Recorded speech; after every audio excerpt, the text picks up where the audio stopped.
हरिओम हरिओम हरिओम।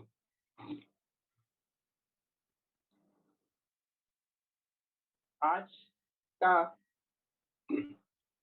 दादा साहब टिस्कोले योग वर्ग पर 1010वां दिन है। मैं सभी लोगों का स्वागत करता हूँ। डॉक्टर चित्रा पड़ू दीदी, आपके इसके पहले भी बहुत वर्ग हो चुके हैं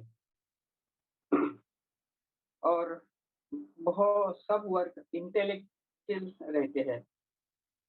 इतनी सारी आपको वैज्ञानिक आपको इंफॉर्मेशन प्राप्त होती है कि हमारे दीदी से बहुत वैज्ञानिक उसका बेस जो वैज्ञानिक बेस होता है उसके अनुसार ही वो हमको यह सब बातें बताती है। हमारी दीदी एमए इन फिलोसॉफी है, एमफिल इन साइकोलॉजिकल किया उन्होंने, MS in counselling and psychotherapy है। आपने योगा का, नेचुरोपैथी का भी अच्छा ज्ञान प्राप्त किया है। Advance course clinical and clinical research and clinical medicine में किया है, डाटा मैनेजमेंट में। Pharma vigilance and medical college में किया। आप पीएचडी अंतिम स्टेज पर है। सेल्फ इंक्वायरी आपका सब्जेक्ट है, self inquiry is medicine. Medicine जो आज तो हमको जो मेडिसिन का में जो हमारे को मेडिटेशन का मेडिटेशन की आवश्यकता है उसी पर हमारी दीदी पीएचडी कर रही है। उनका मेंटल हेल्थ, न्यूरो जो हमारे ब्रेन के संबंधी इस पर बहुत से लेक्चर होते हैं। आप साइकोलॉजिस्ट, होलिस्टिक हेल्थ एक्सपर्ट हो, स्पीकर हो, आपको बहुत से लाइफ गार्ड ट्रेनर हो आप, ये सब बातों में आपको दिलचस्पी है। बहुत से इसमें आप स्पेशलिस्ट हो। मैं दीदी को प्रार्थना करता हूँ कि आज का वर्ग आपने प्रारंभ कीजिए। हरिओम सबको। और दादा साहेब टिस्कुले योग वर्ग में जुड़े हुए सभी साधकों का मैं यहाँ पे मन से स्वागत करती हूँ। और दादा साहेब टिस्कुले योग वर्ग के सभी मेंबर्स और संस्थापक रामकृष्ण ठोकर सर का मैं यहाँ पे बहुत बहुत धन्यवाद करना चाहूंगी कि उन्होंने मुझे यहाँ पे लेक्चर के लिए इन्वाइट किया। तो जैसे हम पढ़ रहे हैं यहाँ पे forgiveness meditation, a path of peaceful life means क्षमा साधना।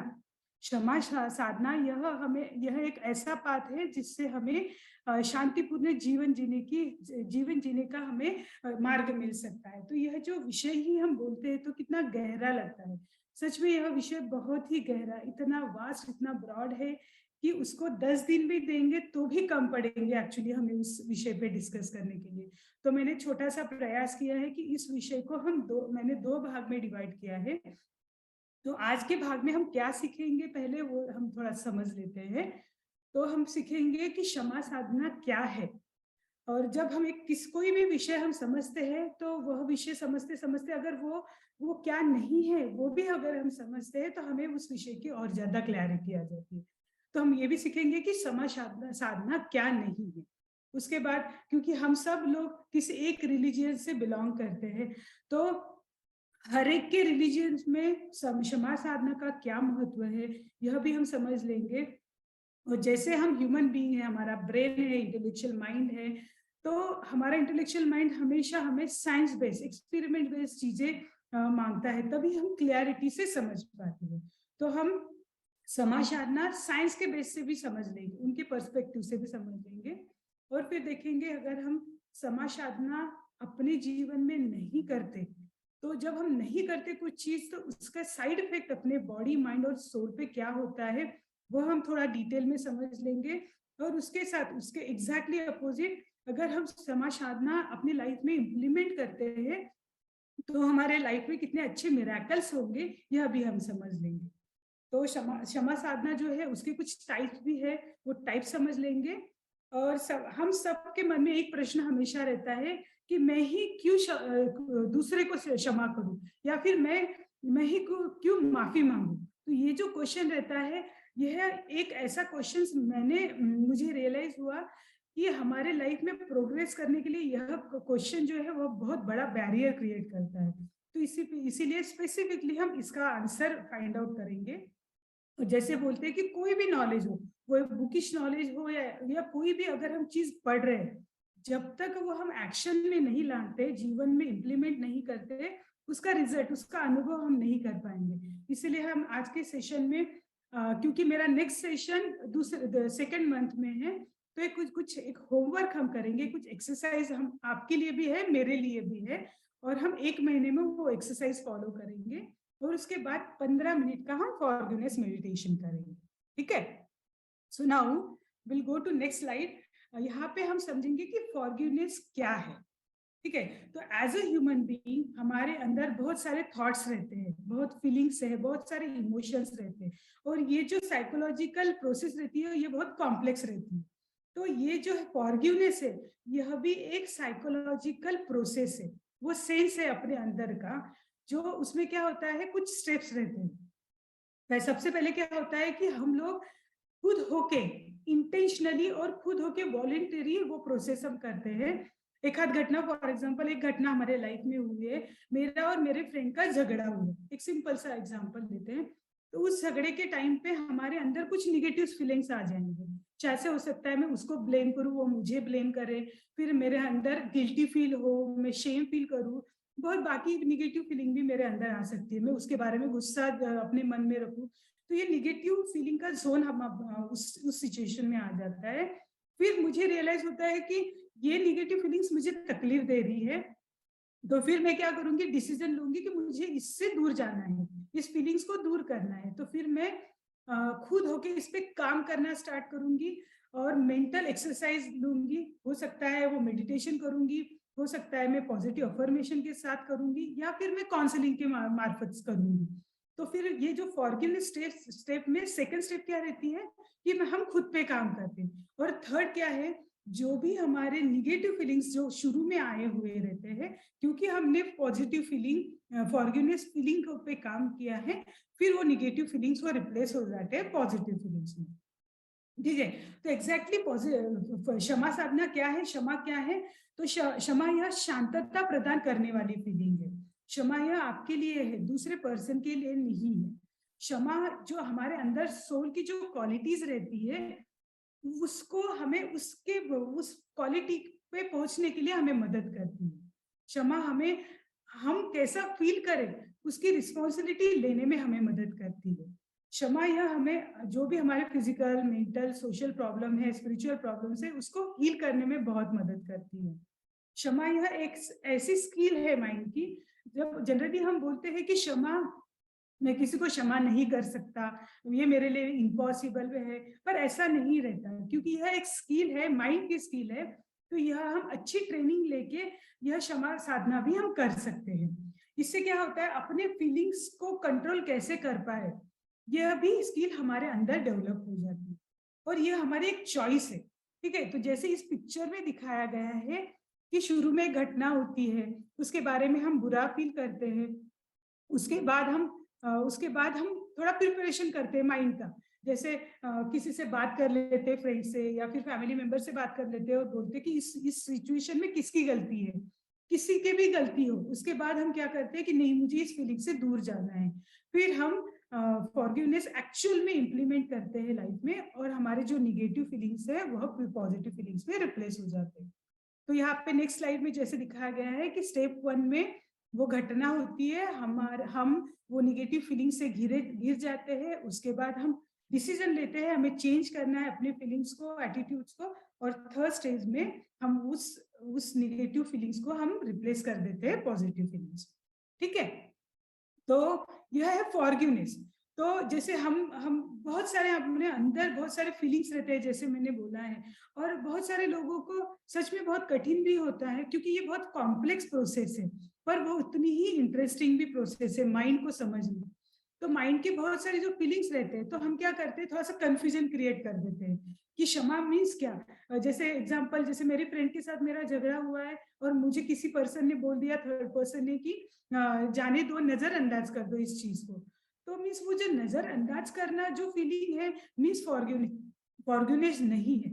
नजरअंदाज करना जब हम बोल रहे हैं तो हम उसको निग्लेक्ट कर रहे हैं, उस चीज को हम एक्चुअल में उस घटना पे काम नहीं कर रहे। तो नजरअंदाज करना भी यह फीलिंग मीन्स क्षमा नहीं है। कभी बोलते हैं कुछ लोग कि चीज को भूल जाओ, दिमाग में मत रखो, भूल जाओ।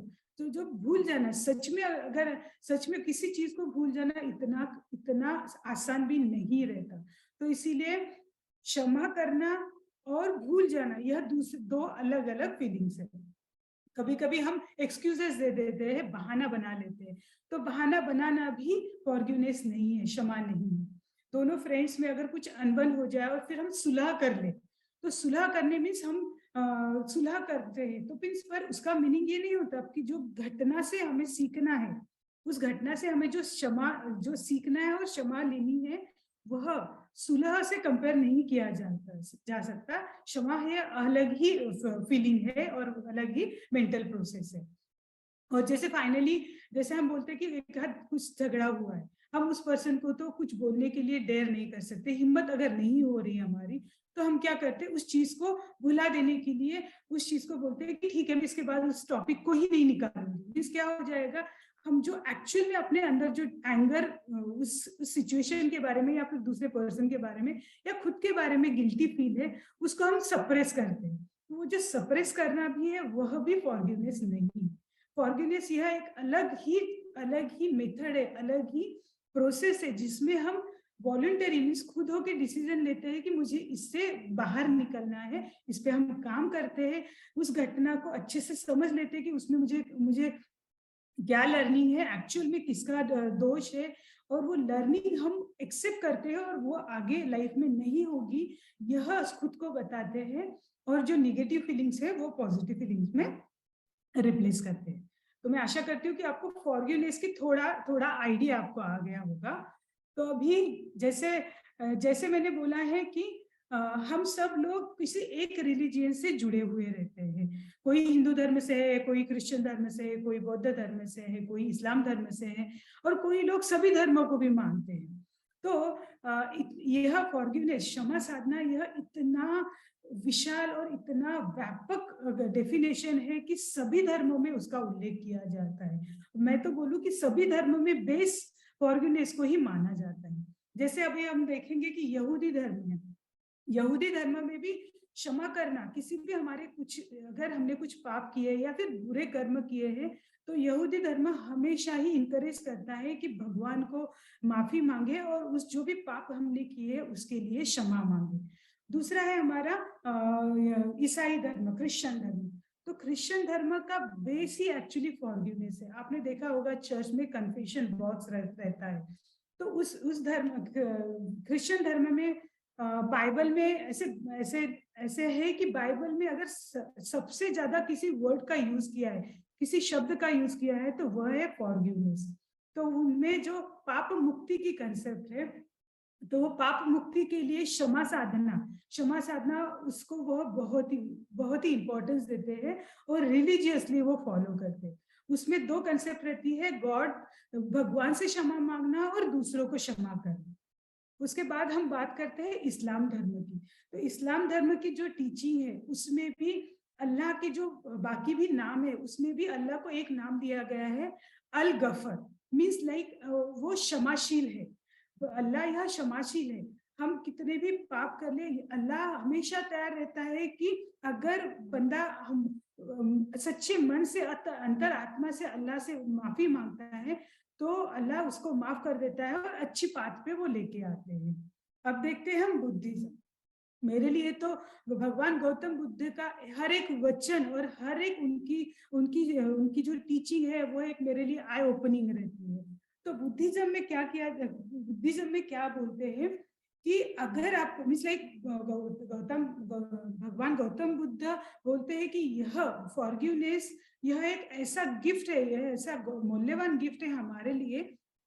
ये हमारे पास्ट लाइफ में कुछ भी हुआ हो, कितने भी बुरे कर्म हमने किए हो, तो अगर हम अंतरात्मा से भगवान से माफी मांगते हैं तो वो हमारे पास कर्म से हमें मुक्ति मिलती है और एक अच्छी और हेल्दी लाइफ हम जीने के लिए आगे के लिए हम मोटिवेट होते हैं। उसके बाद हम देखेंगे जैन धर्म। तो जैन धर्म में एक प्रतिक्रम रहता है। उसमें क्या करते हैं कि अगर कोई कर्म मेरे से बुरा हुआ है तो हमारे मन से, वचन से और क्रिया से हमारे पास कर्म के लिए हम अपने भगवान को क्षमा मांगते हैं। तो वो जो एक्टिविटी है उसको प्रतिकर्म बोलते हैं। और उससे क्या होता है कि हमारा जो एक्चुअल में सोल है, हमारा जो आत्म स्वरूप है, तो आत्म स्वरूप में स्टेबलाइज होने के लिए यह फॉरगिवनेस साधना बहुत ही इंपॉर्टेंट रहती है। यह प्रिंसिपल जैन धर्म फॉलो करते हैं। और अभी देखते हैं हम हवाई।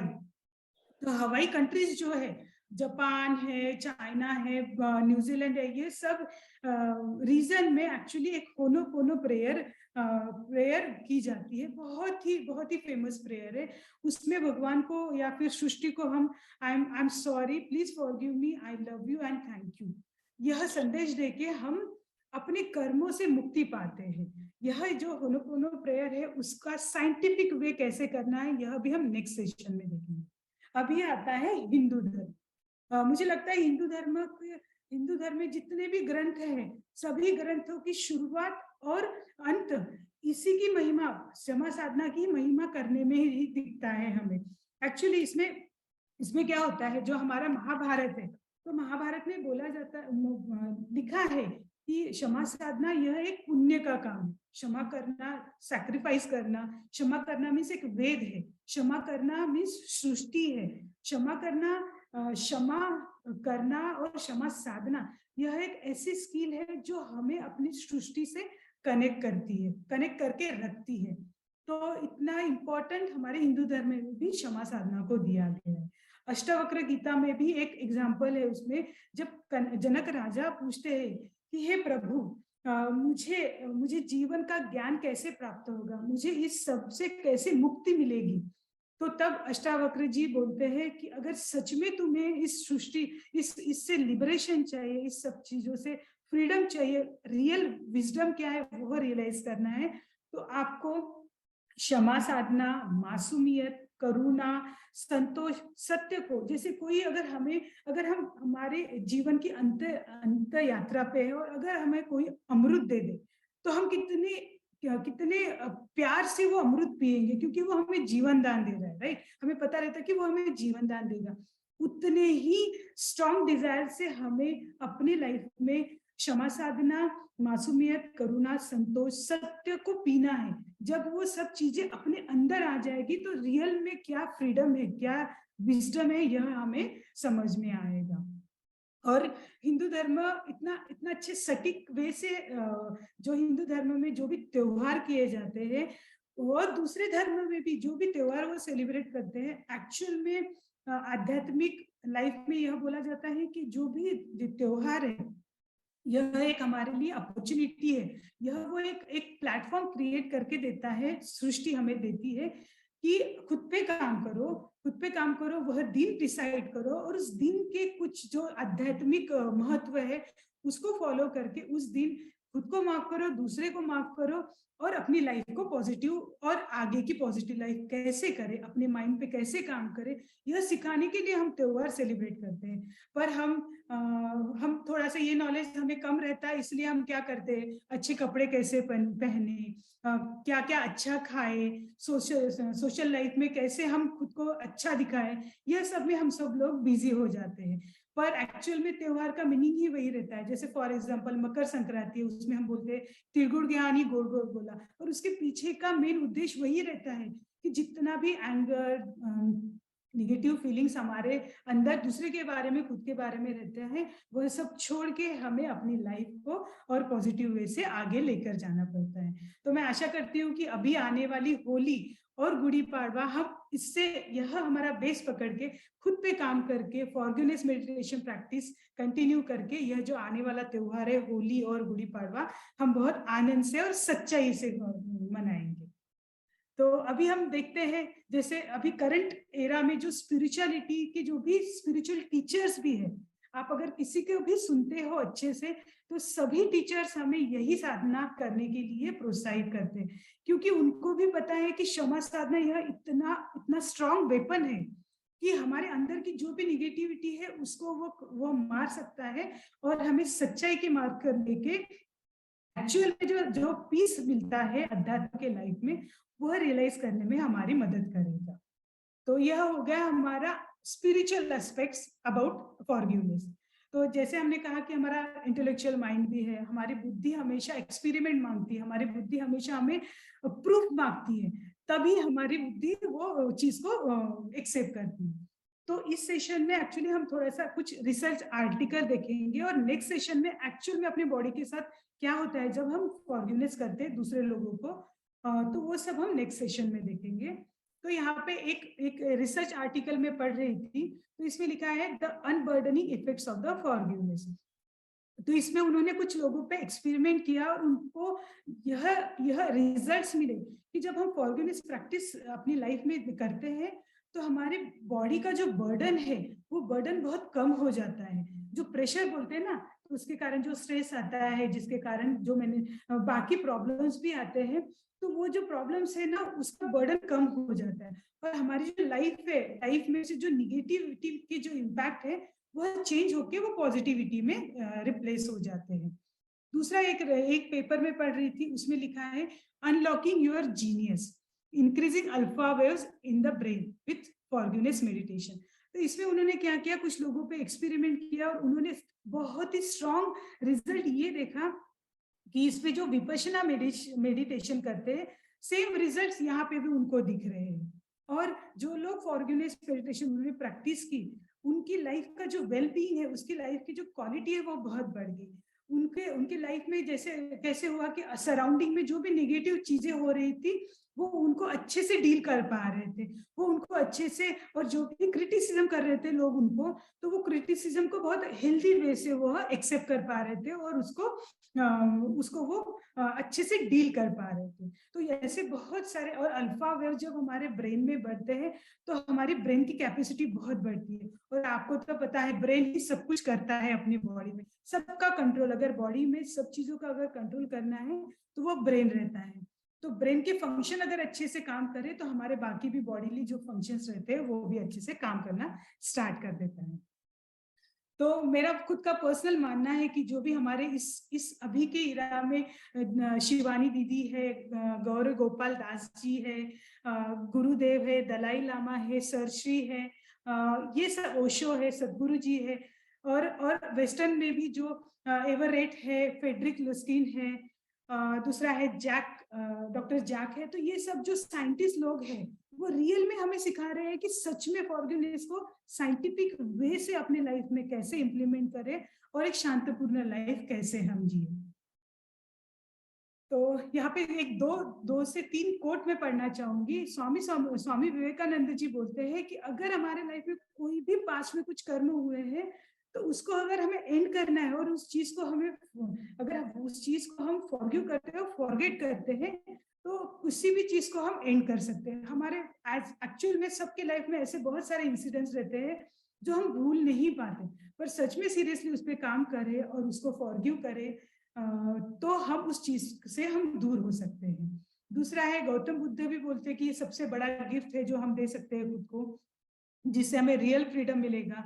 और रूमी जी बोलते हैं कि अगर हम पेन में, कोई भी फिजिकल पेन में है या फिर साइकोलॉजिकल पेन में है, तो सबसे पहले अप्रोच करो भगवान को, भगवान के पास बैठो और अपना जो पेन है वो शेयर करो और उनसे माफी मांगो। जैसे ही हम माफी के जोन में आ जाते हैं, हमारे बॉडी में, माइंड में एक फ्रीडम वाली फीलिंग स्टार्ट हो जाती है और हम आनंद, जॉय क्या होते हैं वो रियलाइजेशन स्टार्ट कर देते हैं। सो अभी हम देखेंगे कि एक्चुअल में जब हम फॉरगिवनेस नहीं करते, मेरा और मेरे फ्रेंड का अगर झगड़ा हुआ है, मैं बहुत उसके बारे में ब्लेम कर रही हूँ, उसको मैं बहुत दोषी मान रही हूँ कि उसने मेरे साथ ऐसा किया। अगर वो मुझे दोषी मान रही है और मैं वो चीज, अपनी नेगेटिव फीलिंग अपने अंदर कंटिन्यूअस सालों तक रख रही हूँ, शुरू में कुछ फर्क नहीं दिखेगा, पर वही कंटिन्यूअस अगर मैं अपने अंदर रख रही हूँ, जब भी मुझे उसकी याद आ रही है, वो इंसिडेंस याद आ रहा है और मैं उसके बारे में बुरा फील करती हूँ, निगेटिव फील करती हूँ, क्रोध करती हूँ, एंगर रहता है, और अगर मेरी गलती है तो मुझे खुद के बारे में गिल्टी फील होती है, शेम फील होता है। तो ये जो फीलिंग्स है ना, ये अपने बॉडी में इतना इतना निगेटिव इम्पैक्ट करती है। तो फिर वो निगेटिव इम्पैक्ट जैसे जैसे बढ़ता जाता है, तो हमारे फिजिकल हेल्थ के साथ क्या होता है, हमारे बॉडी में प्रेशर बढ़ता है, जैसे मैंने पहले भी बोला, मसल्स टेंशन में आ जाते हैं, हमारे बॉडी की एड्रेनल और कोर्टिसोल लेवल बढ़ जाती है, जिससे हमारे बॉडी को हार्म होना स्टार्ट हो जाता है। ब्लड प्रेशर, हार्ट रेट बढ़ जाता है, risk of depression, heart disease, stroke, cancer, और उसके साथ 200 से ऊपर बीमारियां अपनी बॉडी में आना स्टार्ट हो जाता है। हमारा ब्रेन, जैसे मैंने बोला कि ब्रेन तो सब कुछ है, तो ब्रेन में भी डिस्फंक्शन होना स्टार्ट हो जाता है, अपनी मेमोरी लॉस होना स्टार्ट हो जाता है। वैसे ही साइकोलॉजिकल और सोशल प्रॉब्लम्स क्या स्टार्ट हो जाते हैं, स्ट्रेस है, एंजाइटी है, हम बहुत क्रोध में रहते हैं, हम प्यार से किसी से बात नहीं करते, बहुत कम बार बात करते हैं। सबसे बुरा इसका रिजल्ट तो ये है कि क्योंकि हम अपने इमोशंस के साथ अच्छे से डील नहीं कर पाते, तो एडिक्शन में चले जाते हैं। धूम्रपान है या फिर दारू पीना, ये सब एडिक्शन हम फॉलो करते हैं। इमोशनल डिस्टर्बेंस बहुत हो जाता है, क्योंकि उसका प्रेशर, उस इमोशंस का प्रेशर ज्यादा होता है, तो दूसरे अच्छी वाली जो इमोशंस रहते हैं उसको वो सप्रेस कर देता है। और सोशली प्रॉब्लम अगर देखा जाए, साइंटिस्ट लोगों ने, रिसर्च ने यह फाइंड आउट किया है कि एक्चुअली में आजकल एक्स्ट्रा मैरिटल अफेयर बहुत बढ़ गए हैं।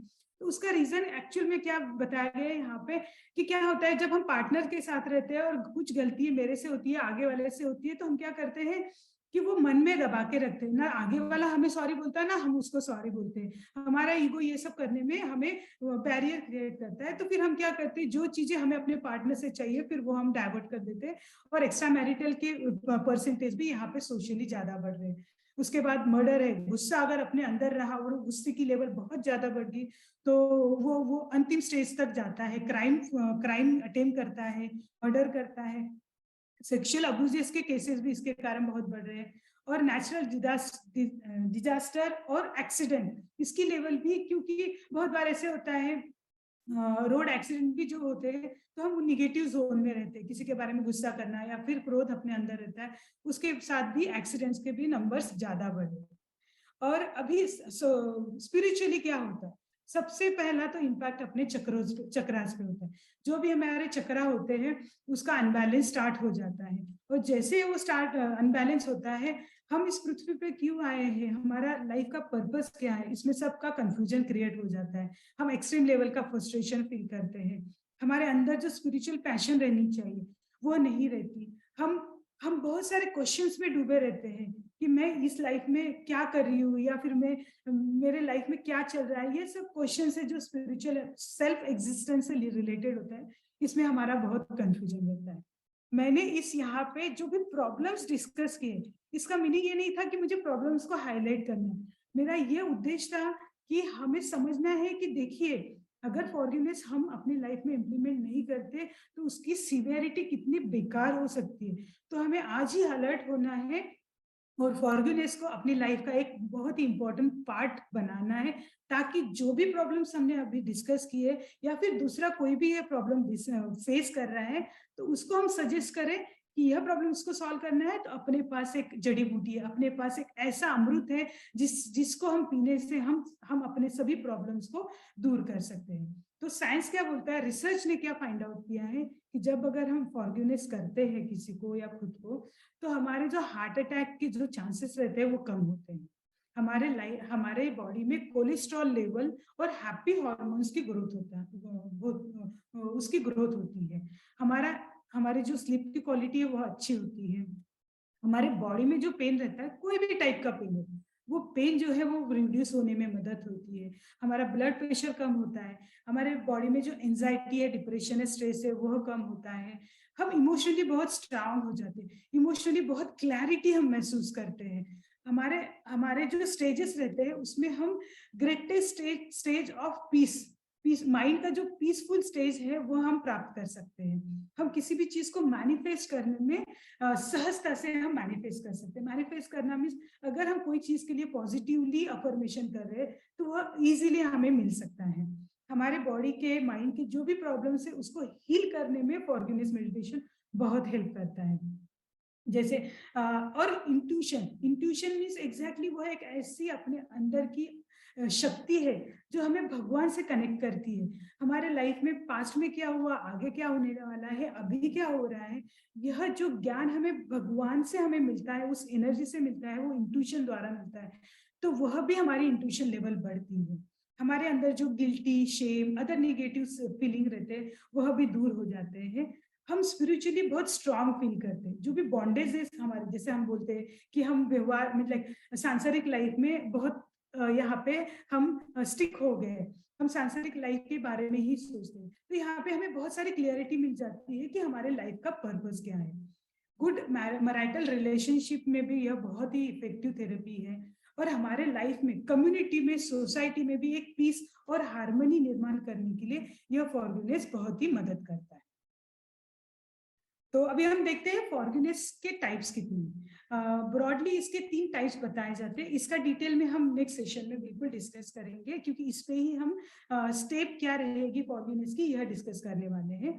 तो पहला है फॉरगिवनेस फ्रॉम गॉड। हम सब लोग कुछ ना कुछ बैड कर्म कर रहे हैं, कुछ ना कुछ ऐसे काम कर रहे हैं जिससे सोसाइटी में या खुद को हार्म कर रहे हैं या दूसरों को हार्म कर रहे हैं। तो यह जो फॉरगिवनेस फ्रॉम गॉड, इसमें आता है कि सबसे पहले भगवान से कनेक्ट होकर भगवान से, अंतरात्मा से हमें माफी मांगनी है। दूसरा है फॉरगिवनेस फ्रॉम अदर्स। हम बहुत सारे ऐसे कर्म भी करते हैं कि इंटेंशनली बोलिए या फिर अनइंटेंशनली हम पर्पसफुली दूसरे को हम दोष देते हैं या फिर दूसरों को हर्ट करते हैं, तो उससे भी हम क्षमा मांग सकते हैं। और तीसरा है हमारा forgiveness from self.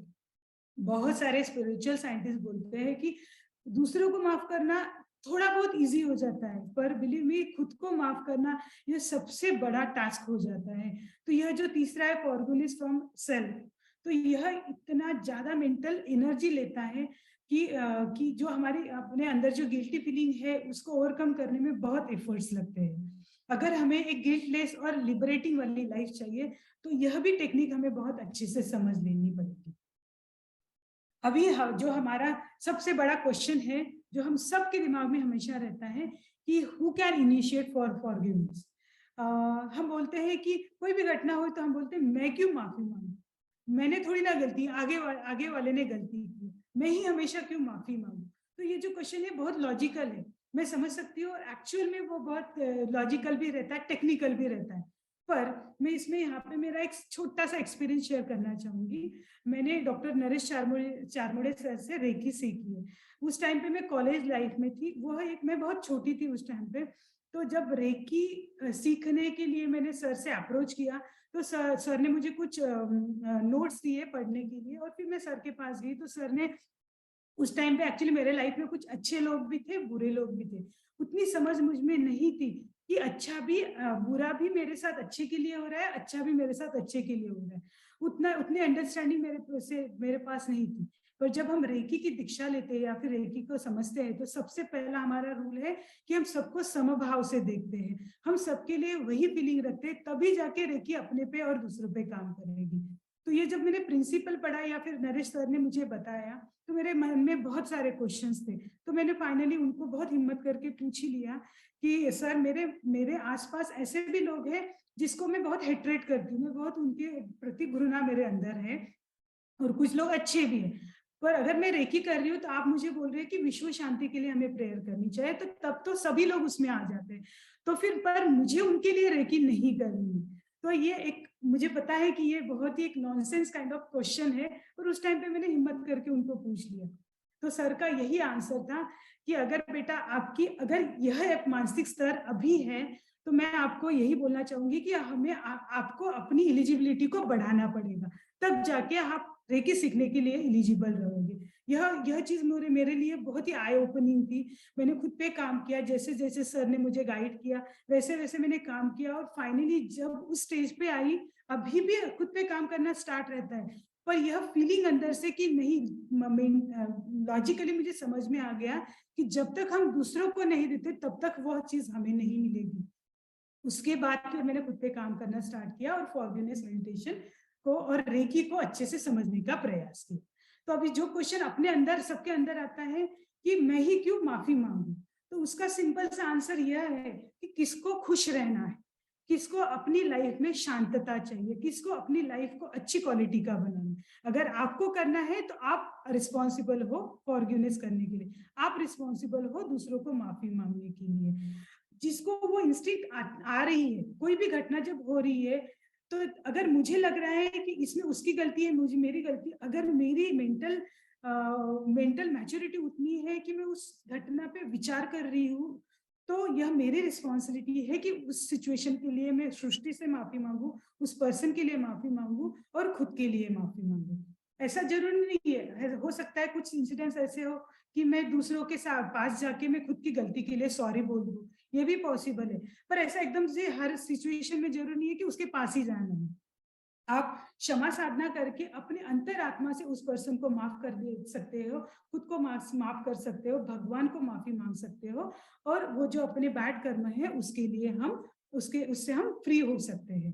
So Mandela sir जी ने कहा है कि फॉरगिवनेस यह एक अपने सोल को लिबरेट फीलिंग करवाता है। यह हमें अपने अंदर के जो फियर है उससे हमें दूर करवाता है। तो जैसे वो गौतम बुद्ध जी बोलते हैं, बाकी भी धर्मों में बोलते हैं और मंडेला जी भी बोलते हैं कि यह एक तो मीन्स खुद को माफ करना, दूसरों को माफ करना, सच में उसमें मेंटल एक्सरसाइज, उसमें मेंटल एफर्ट्स बहुत लगते हैं। पर बिलीव मी, यह इतना सबसे बड़ा गिफ्ट है खुद को देने के लिए। गाड़ी मत दीजिए, बंगला मत दीजिए, बाकी कुछ भी देने की जरूरत नहीं है। पर जो भी अपनी लाइफ में घटना हो रही है उसके लिए दूसरों को माफ करो, खुद को माफ करो, और जो फीलिंग्स में हम चले जाएंगे, उस जो एक्चुअल में सोल के जोन में जब चले जाएंगे, उससे बड़ा गिफ्ट कोई नहीं है। यह सभी स्पिरिचुअल गुरु हमें गाइड करते हैं। तो जैसे मैंने कहा कि मेरा जो नेक्स्ट सेशन रहेगा वो नेक्स्ट मंथ में है, और मेरा हमेशा ही इसी चीज पे फोकस रहता है कि हमें वो इम्प्लीमेंट करना है। जब तक इम्प्लीमेंट नहीं करेंगे, वो अनुभव हम नहीं लेंगे, तब तक हमें उसका इम्पोर्टेंस नहीं समझेगा। मैं हमेशा ये सेंटेंस बोलती हूँ, स्वामी विवेकानंद जी इतने बड़े क्यों हुए, उसके पीछे कुछ लॉजिक है। छोटी सी एज में उन्होंने बहुत कुछ सीख लिया था। छोटी सी उम्र में उन्होंने अपने माँ को एक क्वेश्चन पूछा कि दुनिया में सबसे बड़ी चीज कौन सी है, सबसे बड़ी प्रॉपर्टी क्या है। तो उन्होंने कहा कि एक्सपीरियंस, अनुभव। अनुभव ही ऐसी चीज है, अगर वो अनुभव लेते हैं, उससे हम कुछ सीखते हैं, तो उससे उससे बड़ा प्रॉपर्टी या फिर उससे बड़ी संपत्ति हमारे लाइफ में कोई नहीं है। तो अभी हम क्या करेंगे, जो जो लोग इंटरेस्टेड है, मैं तो सबको रिक्वेस्ट करना चाहूंगी, खुद पे काम करना हम सब साथ स्टार्ट कर देते हैं। हमें क्या करना है, एक नोटबुक लेना है, नोटबुक में क्या करना है, ऐसे 4 ब्लॉक करने हैं। उसमें क्या करना है, लिखिए अपने लाइफ में कौन कौन से इंसिडेंट्स है जो हमें तकलीफ दे रहे हैं, और वो सभी इंसिडेंट्स लिखिए। उसके दूसरे कॉलम में क्या लिखिए कि मुझे किसको माफ करना है, किससे माफी मांगनी है। हमारे मेंटल क्लैरिटी हमें इतना इतना फायदा देती है। सच बोलती हूँ कि अगर इस पे थोड़ा भी हमने काम करना स्टार्ट कर दिया ना, तो जो मेंटल ब्लॉकेजेस है वो दूर होना स्टार्ट हो जाते हैं। और फिर तीसरे कॉलम में लिखिए कि इस इंसिडेंट से मेरे लाइफ में मुझे क्या लर्न करना है। जो भी इंसिडेंट्स मेरे साथ हुआ, जैसे मैं एक एग्जांपल समझ रही हूँ कि मेरे फ्रेंड के साथ झगड़ा हुआ है, तो शायद से मैंने कुछ बुरा बोल दिया इंटेंशनली, जो कि मैं कंट्रोल कर सकती थी। तो ये शायद से मेरे लिए लर्निंग होगी कि आगे मैं अपने वर्ड्स को बहुत ही कॉशियसली यूज करूंगी। तो ये 3-4 कॉलम बनाइए, और फिर जैसे हम नेक्स्ट सेशन में देखेंगे कि साइंटिफिकली स्टेप वाइज हम कैसे मेडिटेशन करें, और वो मेडिटेशन हम हर सिचुएशन में इंप्लीमेंट करेंगे, और फिर हम लोग अच्छे से और आनंदी और फ्री वाली लाइफ जी सकते हैं। मैं एक यहाँ पे एग्जांपल लूंगी तो हमें ज्यादा क्लियरिटी आएगी। जैसे मेरे लाइफ में बहुत सारे अपॉर्चुनिटीज आई हायर पोजीशन के लिए, पर XYZ रीजन के कारण से मैंने वो एक्सेप्ट नहीं की। भगवान ने तो मुझे वो अपॉर्चुनिटी दी थी, ये मेरी ही गलती है कि अपॉर्चुनिटी को हम समझ नहीं पाए। तो उससे क्या हुआ है, भगवान ने जो अपॉर्चुनिटी मुझे दी है उस पे उसका मैंने डिसरिस्पेक्ट किया, राइट। तो मुझे भगवान से माफी मांगनी चाहिए पहले, सबसे पहले, कि आपने जो मुझे अपॉर्चुनिटीज दी वो उसका इंपॉर्टेंस में समझ नहीं पाई, राइट। तो उससे मैं लर्निंग क्या मुझे मिली कि कोई भी अपॉर्चुनिटी जब आ रही है तो उसको सेंसिटिवली उसका डिसीजन ले, ये सच में मेरे लिए अच्छी है तो उसको मैं एक्सेप्ट करूँ। तो ये जो लर्निंग है वो लर्निंग में नेक्स्ट जो एक्सपीरियंस आएगा उसमें मैं ये फॉलो करूंगी। तो मैं आशा करती हूँ कि यह एक्सरसाइज आप सब लोग कीजिए ताकि हम अपनी लाइफ की क्वालिटी अच्छे से इम्प्रूव कर सकें। यहाँ पे मैं विश्व शांति के लिए स्पेसिफिकली बोलना चाहूंगी कि forgiveness equals inner peace. For example मैं अगर फॉरगिवनेस कर रही हूँ तो मेरे अंदर इनर पीस आएगा। मोर पीसफुल पीपल इक्वल्स मोर वर्ल्ड पीस। अगर मेरे साथ 10 लोग और जुड़ रहे हैं तो वो भी उनके अंदर भी एक इनर पीस आएगा। और ऐसे ही अगर डॉट्स कनेक्ट होते जाएंगे, ऐसे ही डॉट अगर कनेक्ट होते जाएंगे तो हम विश्व शांति को प्राप्त करने में बहुत ही इजी हम सबके लिए हो जाएगा। सो अभी जैसे हमने बोला कि जब तक हम मेडिटेशन करते नहीं, जब तक हम उसका एक्सपीरियंस लेते नहीं, तब तक हमें उसका अनुभव आएगा नहीं, और उसका कितना मिराकुलस रिजल्ट अपने अंदर होता है उसका अनुभव हमें आएगा नहीं। तो यहाँ पे हम फॉरगिवनेस मेडिटेशन करेंगे। यहाँ पे फॉरगिवनेस क्या बोलता है हमें, I am here to experience with you the love of God, I am here to experience the peace of God, the happy life of God. तो फॉरगिवनेस को अपनी लाइफ में रेगुलरली फॉलो कीजिए और अपनी लाइफ की क्वालिटी अच्छी कीजिए। तो पार्ट 2 में हम क्या सीखने वाले हैं कि बोलना आसान है मगर करना बहुत ही मुश्किल है। ये जो सेंटेंस रहता है तो इसी चीज को हम मुश्किल को आसान कैसे करना है इसी के टेक्निक्स हम समझने वाले हैं। हम 9 स्टेप ऑफ फॉरगिवनेस जो साइंटिफिकली प्रूव किए हैं, जिसका रिजल्ट हमारे अंदर बहुत ही अच्छे से आता है। फॉरगिवनेस करते टाइम क्या करना है क्या नहीं करना है वो भी हम समझेंगे, और कुछ स्टोरीज हम पढ़ेंगे जिससे हमें एकदम से समझ में आ जाएगा कि फॉरगिवनेस यह हमारे जीवन की बहुत ही बड़ी प्रोसेस है जो हम फॉलो करते हैं तो हर सिचुएशन में हम बहुत ही अच्छे से ओवरकम कर पाएंगे और बहुत अच्छे से हम लाइफ को जी पाएंगे। तो इस स्लाइड के साथ हम यहाँ सेशन समाप्त करते हैं और 15 मिनट का मेडिटेशन करते हैं। तो लास्ट में मैं यहाँ पे एक वचन महात्मा गांधी जी ने जो बोला है वो पढ़ना चाहूंगी कि कमजोर व्यक्ति कभी क्षमा नहीं कर सकता, क्षमा करना शक्तिशाली व्यक्ति का गुण है। तो जो हमारा प्रश्न है कि मैं ही क्यों क्षमा करूं, क्योंकि भगवान को आपको शक्तिशाली बनाना है, इसीलिए वो फीलिंग आपके अंदर निर्माण किया जाते हैं कि दूसरों को क्षमा करो और खुद को क्षमा करो। तो मैं यहाँ पे अभी स्टॉप करती हूँ और मैं मेडिटेशन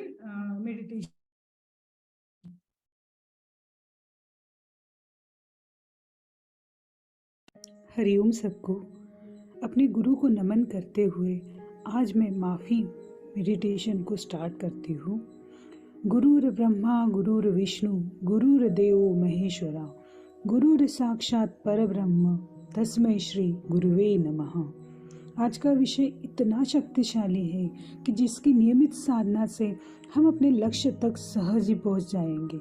हर व्यक्ति इस दुनिया में आया है, सांसारिक सुखों का अनुभव कर रहा है, सुख दुख के चक्रों को पार कर रहा है और अंत में हमें सभी को यही समझ मिलती है कि मोक्ष प्राप्ति ही अंतिम लक्ष्य है। मोक्ष यानी क्या? मोक्ष यानी उस ईश्वर में विलीन हो जाना, उस सुख शांति समाधान समृद्धि पूर्णत्व उस स्टेज पे विलीन हो जाना। जैसे मनुष्य को नकारात्मक भाव रहते हैं, दुख, नफरत, क्रोध, ईर्ष्या, स्वार्थ देखना, इन सभी नकारात्मक भाव से हमारे शारीरिक मानसिक व्याधियों को हम आमंत्रित करते हैं, हम ग्रसित हो जाते हैं और ईश्वरीय गुणों से दूर हो जाते हैं। वही व्यक्ति अगर प्रेम, प्रशंसा, दूसरों के प्रति आदर, सम्मान, खुद के प्रति प्यार, आदर, कलात्मकता, दूसरों के सुख में खुद को सुखी मानना, ईश्वर के प्रति विश्वास रखना, निस्वार्थ सेवा, धन्यवाद के भाव रखेगा, क्षमा भाव रखेगा, जाने दो भाव रखेगा, यह सकारात्मक भाव अगर हम रखते हैं तो हमारे शारीरिक और मानसिक स्वास्थ्य हमें फिर से प्रदान हो सकता है। हमें ईश्वरीय गुणों में खुद को विलीन करना है और उसको करने के लिए हमें हमें फॉरगिवनेस मेडिटेशन, हमें माफ़ी ध्यान बहुत ही मदद करता है। अध्यात्म हमें बताता है कि हमारे जीवन के सभी दुखों का कारण हमारे कर्म है, फिर वह इस जन्म के हो या पिछले जन्म के कर्म हो। हमारे भाव विचार ही हमें दुख देते हैं। तो चलो आज क्षमा ध्यान पूरे मन के साथ करते हैं और सभी दुखों से मुक्त होकर एक शांतमय जीवन हम जीते हैं। क्षमा प्रार्थना में इतनी शक्ति है, अगर व्यक्ति पूरे मन से, आत्मा से और लगन से ईश्वर से माफ़ी मांगता है और यह प्रार्थना करता है तो उसके मेरिडियंस जो रहते हैं, सभी चक्रों में जो भी ब्लॉकेजेस रहते हैं वो दूर हो जाते हैं और वह व्यक्ति ईश्वरीय शक्ति से भर जाता है और ईश्वरीय आशीर्वाद सदा उसके साथ बना रहता है। तो चलिए हम प्रार्थना को शुरुआत करते हैं। आंखें बंद करें, पूरा ध्यान अपनी श्वासों पर लगाएं। 3 बार हम दीर्घ श्वसन करेंगे। 1 इनहेल, श्वासों को अंदर ले। एक्सहेल, श्वासों को धीरे धीरे बाहर छोड़ें। फिर से एक बार इनहेल, धीरे धीरे श्वासों को अंदर ले। एक्सहेल, श्वासों को धीरे धीरे बाहर छोड़ें। अंत में फिर से एक बार इनहेल, श्वासों को धीरे धीरे अंदर ले। एक्सहेल, श्वासों को धीरे धीरे बाहर छोड़ें।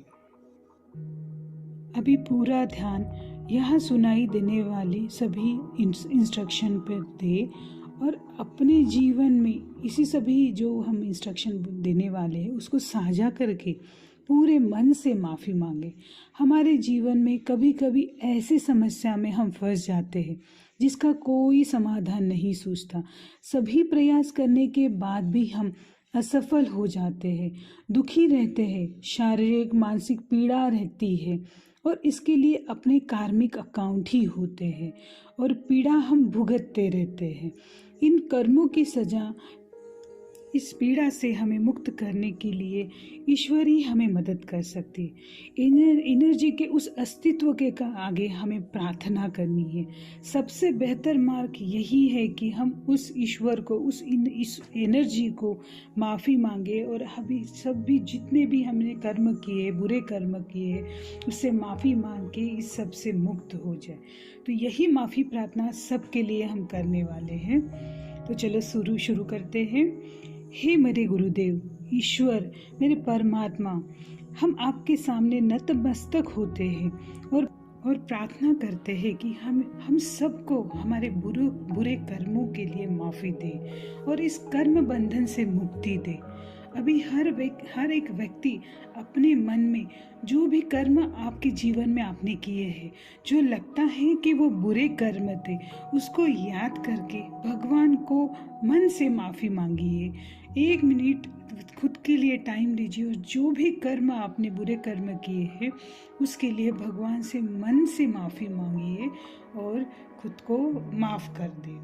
हे ईश्वर, जाने अनजाने में मुझसे कोई ऐसे कर्म हो गए हैं जिसके कारण मेरा परिवार वाले सभी दुख झेल रहे हैं, उन सब के लिए मैं माफ़ी मांगता हूँ। हम सब माफ़ी मांगते हैं। हे ईश्वर, मैंने मन से, वचन से, कर्म से जो भी बुरे कर्म किए हैं उसके लिए मन से माफ़ी मांगता हूँ। कृपया हमें माफ़ कर दो।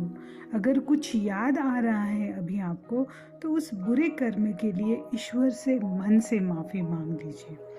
तो चलो अभी हम हमारी जो सृष्टि है, अपनी माँ प्रकृति है, हमारी जो मदर नेचर है, उसको हम मन से माफ़ी मांगेंगे। हे माँ प्रकृति, तुमने हमें जीवन दिया, भरपूर मात्रा में जल, वायु, आकाश, अग्नि प्रदान की, इस शरीर को इस पंच महाभूतों से बनाया और माँ प्रकृति आपके साथ तालमेल रखकर कैसे हम इस शरीर को स्वस्थ रख पाए, यह सबका भी ध्यान जन्मता ही आपने हमें दिया। पर हमारी नादानी देखिए, अज्ञानता के कारण हमने आपका बहुत ही अनादर किया। विकास करना, जीवन को संसाधनों से पूरा करना, यह उद्देश्य रखकर हम बड़े बड़े बिल्डिंग्स बनाते गए, पेड़ काटते रहे, बहुत सारी टेक्नोलॉजी का उपयोग कर कर वातावरण की हवा प्रदूषित की, जल प्रदूषित किया, वातावरण में बहुत उष्णता बढ़ गई। इन सब के पीछे हमारी अज्ञानता ही है, बेफिक्री है, हमारे ही गलत कर्म है। इस सब के लिए हे पृथ्वी माता, हे मदर नेचर, प्रकृति माता, हमें कृपा करके माफ़ कर दो और हम सबको शक्ति दो कि इस सृष्टि को हरी भरी रखे और खुशहाल रखे।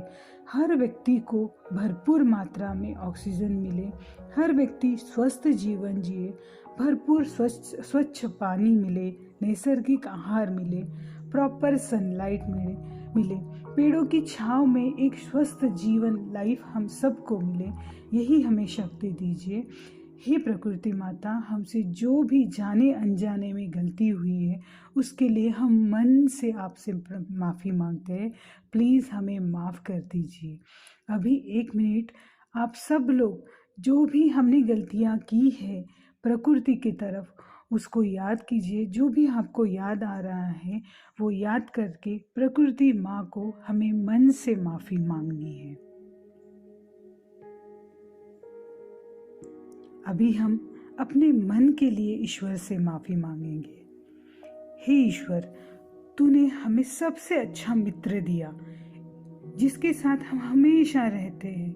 वह सुख दुख से में हमारे साथ रहता है। उसको अच्छी ट्रेनिंग देकर हम आपके पास पहुंच सकते हैं। वह एक अच्छा साथी है। वह जो हमारे जीवन की वाहन यात्रा को चलाता है। हमें बस उसको अच्छा रास्ता दिखाना था, परंतु इस मोह माया के जाल में फंसकर द्वेष, नफरत, ईर्ष्या, लालच, घृणा, स्वार्थ यह भावना रख कर अपने ही मित्र को हमने दुश्मन बना लिया है। उसके लिए हम सबको माफ़ कर दो ईश्वर। अपने मन को अच्छे संस्कार देकर सबके लिए अच्छी भावना रखना, सबका भला हो यह सोचना, सबके प्रति प्यार रखना, मेरा भी लाभ हो, दूसरों का भी लाभ मेरे साथ हो, यह विचार भाव रखना, निस्वार्थ मदद करने का भाव रखना, मन से साफ रहना, यही गुण रखकर जीवन का लक्ष्य हम पा सकते हैं। यह कितना बड़ा ज्ञान आपने हमें दे दिया था। यही गुण रखकर जीवन का लक्ष्य हम प्राप्त कर सकते, यह भी आपने हमें सिखाया। पर देखिए, पर हम ही मूर्ख अज्ञानी लोग इस विषय का महत्व नहीं समझ पाए और जीवन में दुख भुगत रहे हैं।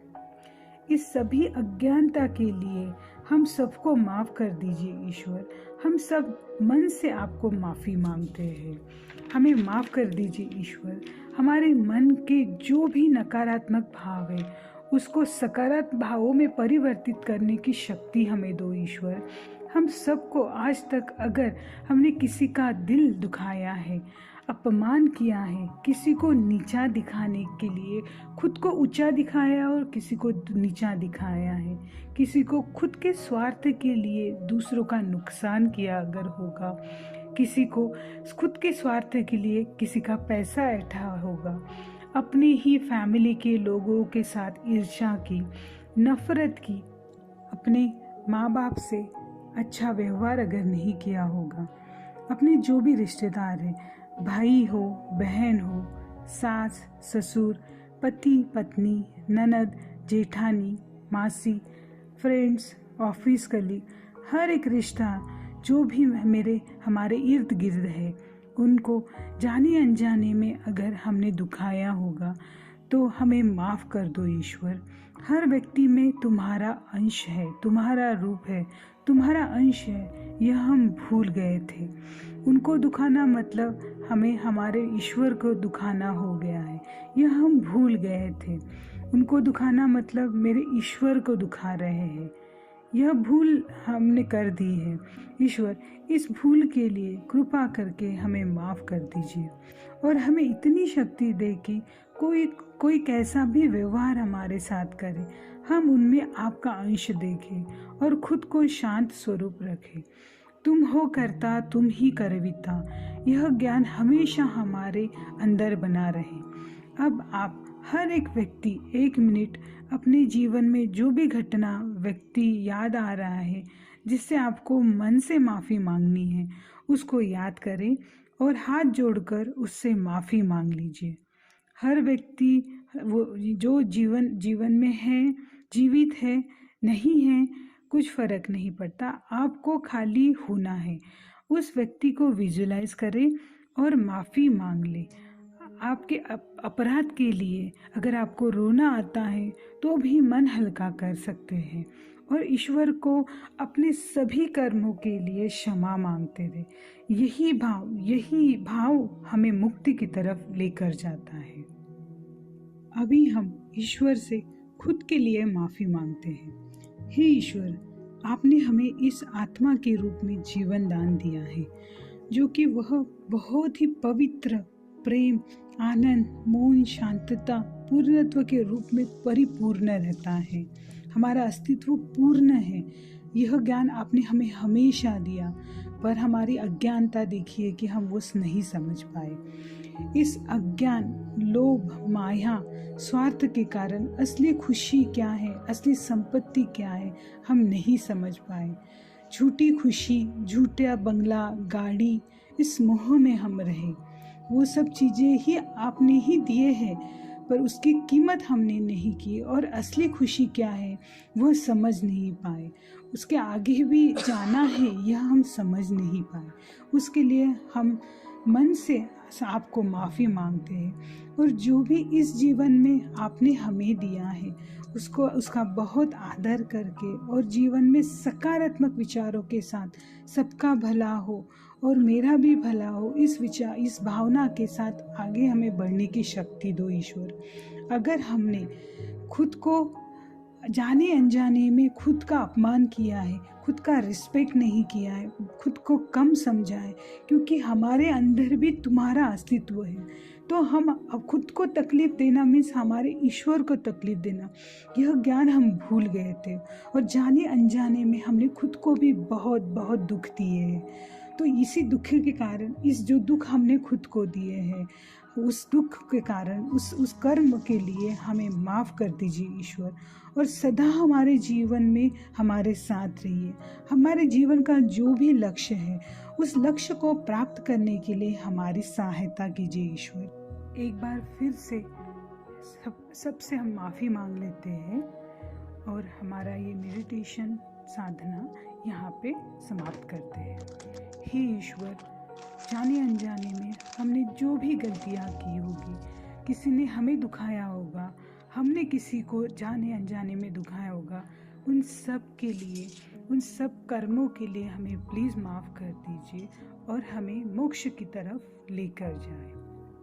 ओम असतो मा सद्गमय तमसो मा ज्योतिर्गमय मृत्युर्मा अमृतगमय। ओम शांति शांति शांति। हे प्रभु, मुझे असत्य से सत्य की ओर ले चलो, मुझे अंधकार से प्रकाश की ओर ले चलो, मुझे मृत्यु से अमरता की ओर ले चलो। यही आपसे प्रार्थना। धन्यवाद, धन्यवाद, धन्यवाद।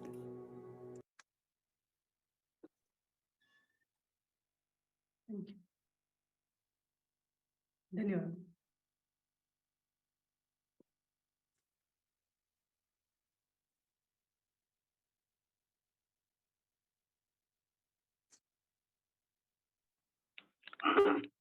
हरिओम, हरिओम, हरिओम। वामन पै ही नेमकी प्रार्थना आहे ती याच भावनेमधून आहेत, सर्वांना सुखी ठेव। आमच्या ताई स्वतः समर्थ आहेत, तरी सुद्धा त्या डॉक्टर नरेश तागोडे दादांना आपला गुरु मानतात आणि म्हणून मला उचित वाटेल की डॉक्टर दादासाहेब तागोडे दादांकडूनच त्यांचं आभार प्रदर्शन व्हावं, म्हणून मी त्यांना प्रार्थना करतो की त्यांचा आभार प्रदर्शन करा। सभी को नमस्कार। मैं नमस्कार करते हैं। डॉक्टर रमेश चारमोड़े गंगोत्री पिरामिड से बोल रहा हूँ। आज आदरणीय चित्रा दीदी ने बहुत अच्छी तरह से माफी ध्यान के बारे में समझाया कि माफी मांगना कितना जरूरी है। बहुत बार लोग हमको सताते हैं और फिर हम उनको कोसते रहते हैं सारी जिंदगी भर कोसते रहते और खुद भी ठीक ढंग से नहीं जीते और दूसरों को भी हमारे मन के वाइब्रेशन अच्छे तरह से जीने नहीं देते। तो माफी मांग के हल्का होने की जो प्रक्रिया आदरणीय चित्रा दीदी ने सिखाई वो बहुत ही अच्छी है, काबिले तारीफ है। हमारे ग्रुप में भी इनका माफी ध्यान हुआ था और बहुत अच्छे अनुभव सभी को मिले।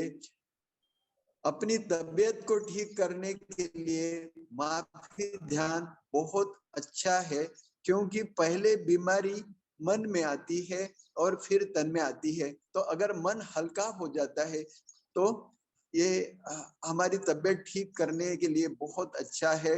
और इसलिए हम चित्रा दीदी का तहे दिल से शुक्रगुजार है कि जिन्होंने हम सबको ये माफी ध्यान के बारे में इतना डिटेल में समझाया। इसका सभी ने, हम मेरे सहित सभी ने इसका अनुभव जरूर करना चाहिए और उन्होंने जो होमवर्क दिया वो जरूर करना चाहिए, भी करेंगे। धन्यवाद। चित्रा दीदी का तहे दिल से धन्यवाद है। और चित्रा दीदी को आदरणीय ठाकुर दादा ने जो इस ग्रुप में आने का अवसर दिया, इसके लिए ठाकुर दादा का तथा ये ग्रुप के सभी इमिनेंट पर्सनैलिटी का हम शुक्रगुजार है। धन्यवाद। धन्यवाद सर, धन्यवाद। और मैं सबको प्रार्थना करता हूँ कि आपको कुछ प्रतिक्रिया देना है, कुछ सवाल जवाब पूछना है, कुछ शंका कुशंका है तो आप जरूर पूछ सकते हैं। ध्यानदार 1003 और हमारे नरेश दादा को हमारे आज के गुरु आदरणीय चित्राताई गुरु को प्रणाम, आदरणीय दादा को प्रणाम, मतेदार को प्रणाम और हमारे राम सभी साधकों को मैं रमेश को प्रणाम करता हूँ।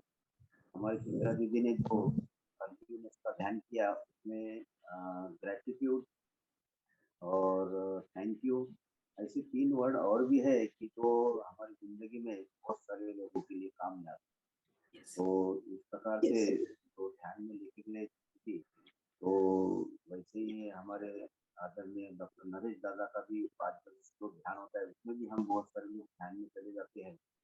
तो ये तो हमारे चित्रा दीदी ने जो हमको ध्यान में लेके गया था, तो इस प्रकार से ज्यादा हम ध्यान में ले जाने के लिए हमारे आदरणीय रामकृष्ण ठाकुर दादा सबके लिए कोशिश करते हैं और यही हमारा उद्देश्य है कि हमको ध्यान में जाके परमात्मा से मिलने का है। तो इसमें हमारे आदरणीय नरेश दादा जो बोलते हैं, तो ध्यान में जाते जाते हम तो कुछ बोल नहीं रहे थे, हमारे चित्रा दीदी बोल रहे थे, लेकिन उसमें हम खेचरी मुद्रा और भूमध्य दृष्टि साथ में अगर रखते हैं तो उससे और भी ज्यादा लाभ होता है। Hariom. Thank you sir, thank you.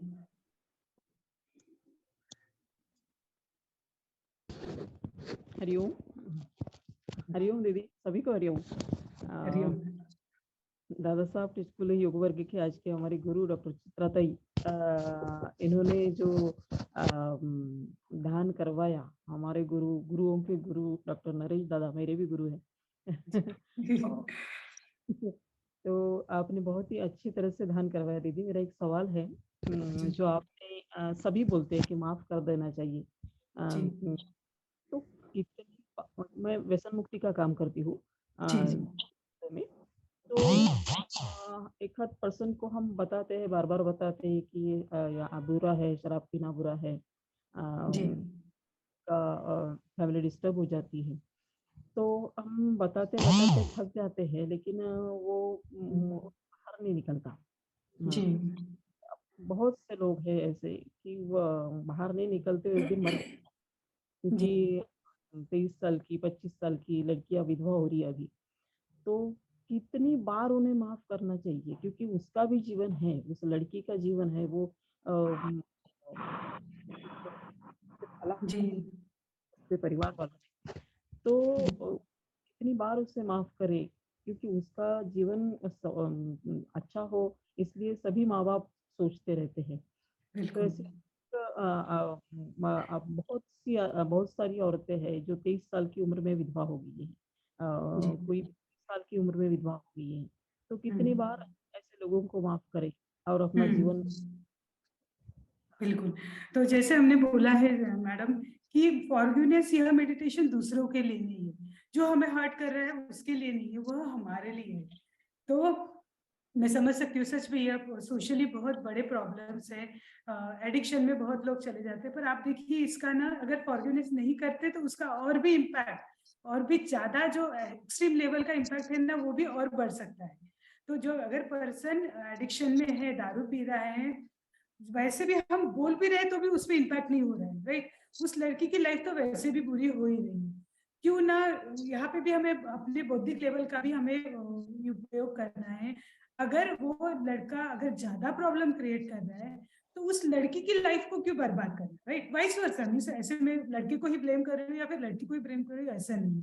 कोई भी अगर किसी दूसरे के कारण हमें प्रॉब्लम क्रिएट हो रहा है, तो हमारा जो कर्म का कोटा है वो हमें पहले क्लियर करना है। जैसे अपना कोटा क्लियर हो जाएगा, वी आर नाउ फ्री।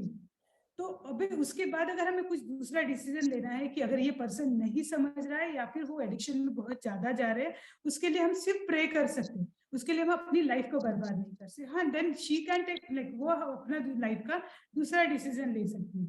या फिर ये तो मैंने दूसरा मार्ग बोला, अगर वो उसी के साथ भी रह दी, तो आप सोचिए ना, साथ रह के घृणा करके उसके बंदे, वो उस पर्सन के साथ क्रोध करके उसकी लाइफ की क्वालिटी बहुत कम हो रही है। मुझे समझ रहा है कि वो मैनेज करने में बहुत प्रॉब्लम जाता है, पर धीरे धीरे धीरे धीरे क्षमा साधना हम अपने लाइफ में कर देते हैं, तो स्पिरिचुअलिटी में ऐसे बोला जाता है कि एक एक टाइम ऐसे आता है कि अपने अपनी एनर्जी लेवल चेंज हो जाती है, अपने सराउंडिंग की चीजें ऐसे ड्रास्टिकली चेंज हो जाती है कि हो सकता है वो आगे वाला पर्सन चेंज हो जाए, वो एडिक्शन से दूर हो जाए, या फिर वो लोग अपने से दूर हो जाए। जो कुछ मेरे सोल के लिए अच्छा होगा वह मैं करूंगी, क्योंकि ये हम मेरे कर्मों का लेखा जोखा है, आगे वाले पर्सन का नहीं। वो तो हमारे लिए आईना हो जाता है कि ये जो मैंने कर्म किए, जो मैंने गलतियां की, उसके उसके प्रति वो मुझे एक्शंस में दिख रहा है। तो हाँ, आंसर मिल गया आपको क्या क्वेश्चन का? आंसर मिल गया मेरे को। जी ऐसी ऐसी बातें हैं कि 25-25 साल हो गए, जी 20 साल मैडम। समझाते उस लड़की का जीवन बर्बाद हो रहा है।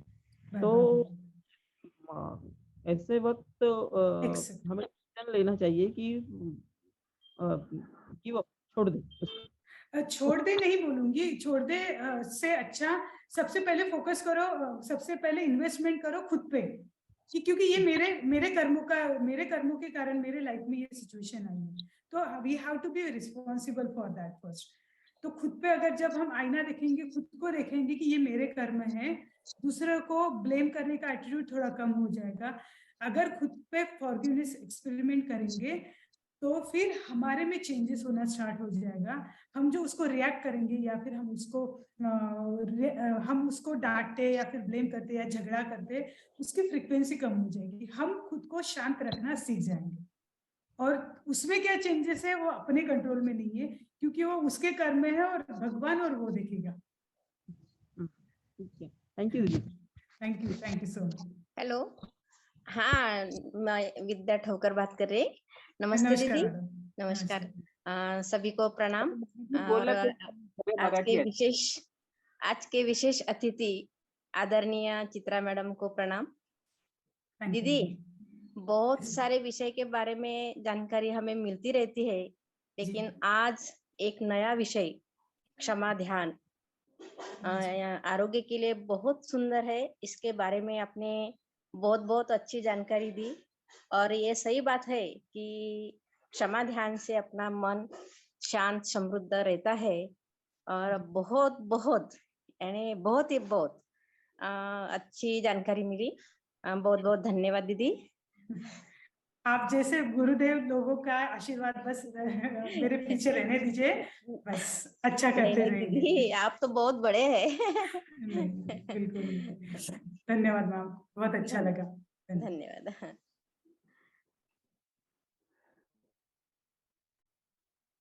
और किसी को कुछ? हरिओम. मी रमेश वायगणकर बोलतोय. नमस्कार सर. नमस्कार. नमस्कार. आता मला वाटतं लक्ष्मीताईंनी प्रश्न जो विचारला होता जी. की काही व्यसन करणारी माणसं हे आपल्या पत्नीला एवढा त्रास देतात की ते आपण पाहू पण शकत नाही, एवढा त्रास देतात. आणि नाही, मी आपलं आपण जे म्हणालात की आम्ही माफ करायला पाहिजे, माफीमध्ये क्षमा करण्यामध्येच खूप आमचं स्वास्थ्य जडलेलं आहे आणि ते मलाही पटतं, म्हणजे काय तिथे प्रॉब्लेम काहीच नाही. पण काही गोष्टी वेळेला अशा ठिकाणी असं होतात की आता लक्ष्मीताईंनी जसा प्रश्न उपस्थित केला की ती बाई व्यवस्थित वागते, व्यवस्थित सगळं नम्रपणे करते, एखाद्या गायीप्रमाणे ती वागते आणि तरीही तो तिला दारू पिऊन येऊन तिला मारझोड करणं, हे करणं, तिला रोजच्या रोज त्रास देणं आणि हा जो असह्य प्रकार आहे तो तिने कितीपर्यंत त्याला माफ करावं, असं काहीतरी प्रमाण आहे की नाही, किंवा त्याच्यासाठी त्यांनी काही वेगळी पावलं उचलावीत की नाही उचलावीत. म्हणजे माफ करणं मला पटतंय, माफ करून त्यांनी वेगळी पावलं उचलावीत असं मला वाटतं. माफ करून पुढचा मार्ग स्वीकारावा. पण तिचं नुसतंच माफ करीत त्याच्याबरोबर तिथे पुन्हा संसार आयुष्यभर किंवा मरेपर्यंत तिने त्याच्याबरोबरच राहायचं. आणि लक्ष्मीताईंनी तर आताच सांगितलं की जरी स्त्रिया विधवा लवकर होतात किंवा त्यांचं आयुष्य त्याच्यातच मार खाण्यातच आणि शिव्यागाळ खाण्यातच आणि उपासमारीतच जातं. तर हे दुःख नुसतं माफ करून चालेल की आपण मार्ग बदलायला हवा? Yes yes yes. तर सर मला यात काय म्हणायचं आहे, म्हणजे मी फक्त माफ कर म्हणजे त्याला माफ कर नाही. काय होतं, आपण जसं म्हणतोय की अध्यात्मामध्ये ज्या काही गोष्टी आपल्या लाईफमध्ये होत आहेत त्याला आपण रिस्पॉन्सिबल असतो. आपण रिस्पॉन्सिबल असतो, आपल्या भावना, आपल्या इमोशन्स या रिस्पॉन्सिबल असतात आणि आपले जे कर्म असतात ते रिस्पॉन्सिबल असतात. तर मलाही फक्त इथे असं म्हणायचं आहे, ऑफकोर्स आपल्याला इंटेलेक्च्युअल लेवलला आपल्याला डिसिजन घ्यायचा आहे. जर तो व्यक्ती खूप जास्त प्रमाणात आपल्याला त्रास देतोय आणि ते सहन करत राहणं हेही आपल्याला ईश्वर नाही सांगत. ईश्वर आपल्याला नेहमी म्हणतो की अगर कोई हमें तकलीफ दे रहा है और हम हमेशा ही वो तकलीफ सहन कर रहे हैं, ये भी हमारा ही दुर्गुण ही है. हमें वो स्टेज मेंटेन करना की कहाँ पे मुझे डिसिजन लेना है, कुठे मला डिसिजन घ्यावं लागेल हे समजणं, या त्या आत्म्याशी, त्या ईश्वराशी कनेक्ट होऊन, तेवढं सेन्सिटिव्ह होऊन तो राईट डिसिजन घेणं. कारण कोणतं डिसिजन हे चूक आहे, बरोबर आहे, हे आपण समाजामध्ये नाही बोलू शकतो. तो ईश्वर त्याला गाईड करतो. त्यामुळे जर तिने त्या व्यक्तीला सोडलं किंवा त्या व्यक्तीसोबतच ती राहत आहे आणि तिने जर स्वतःवर काम केलं, मला इथे काय म्हणायचं होतं, फॉरगिव्हनेस करायचं म्हणजे काय, स्वतःच्या कर्मावर स्वतःमध्ये इन्व्हेस्ट करा टाइम आणि वेळ, आणि स्वतःची जी कर्म झाले ज्याच्यामुळे मला हे सराउंडिंग मध्ये असे प्रॉब्लेम्स आले त्याला आपण आधी क्लिअर करू. त्याच्यावर उपाय शोधणं. Yes yes. त्यात जेव्हा त्याच्यावर उपाय शोध, थोडक्यात म्हणजे त्याच्यावरच उपाय शोधणं. अगदी बरोबर, उपाय शोधणं. आणि तो उपाय म्हणजे फॉरगिव्हनेस करून मग नंतर स्वतःमधल्या जर एनर्जी झोन आपण क्लिअर केला, त्यानंतर बघू की समोरच्यामध्ये चेंजेस होत आहेत का. जर नाही होत आहे तर देन युअर ऑफकोर्स अल्टिमेट जो गॉड आहे तो आपल्याला इंटिमेट करतो.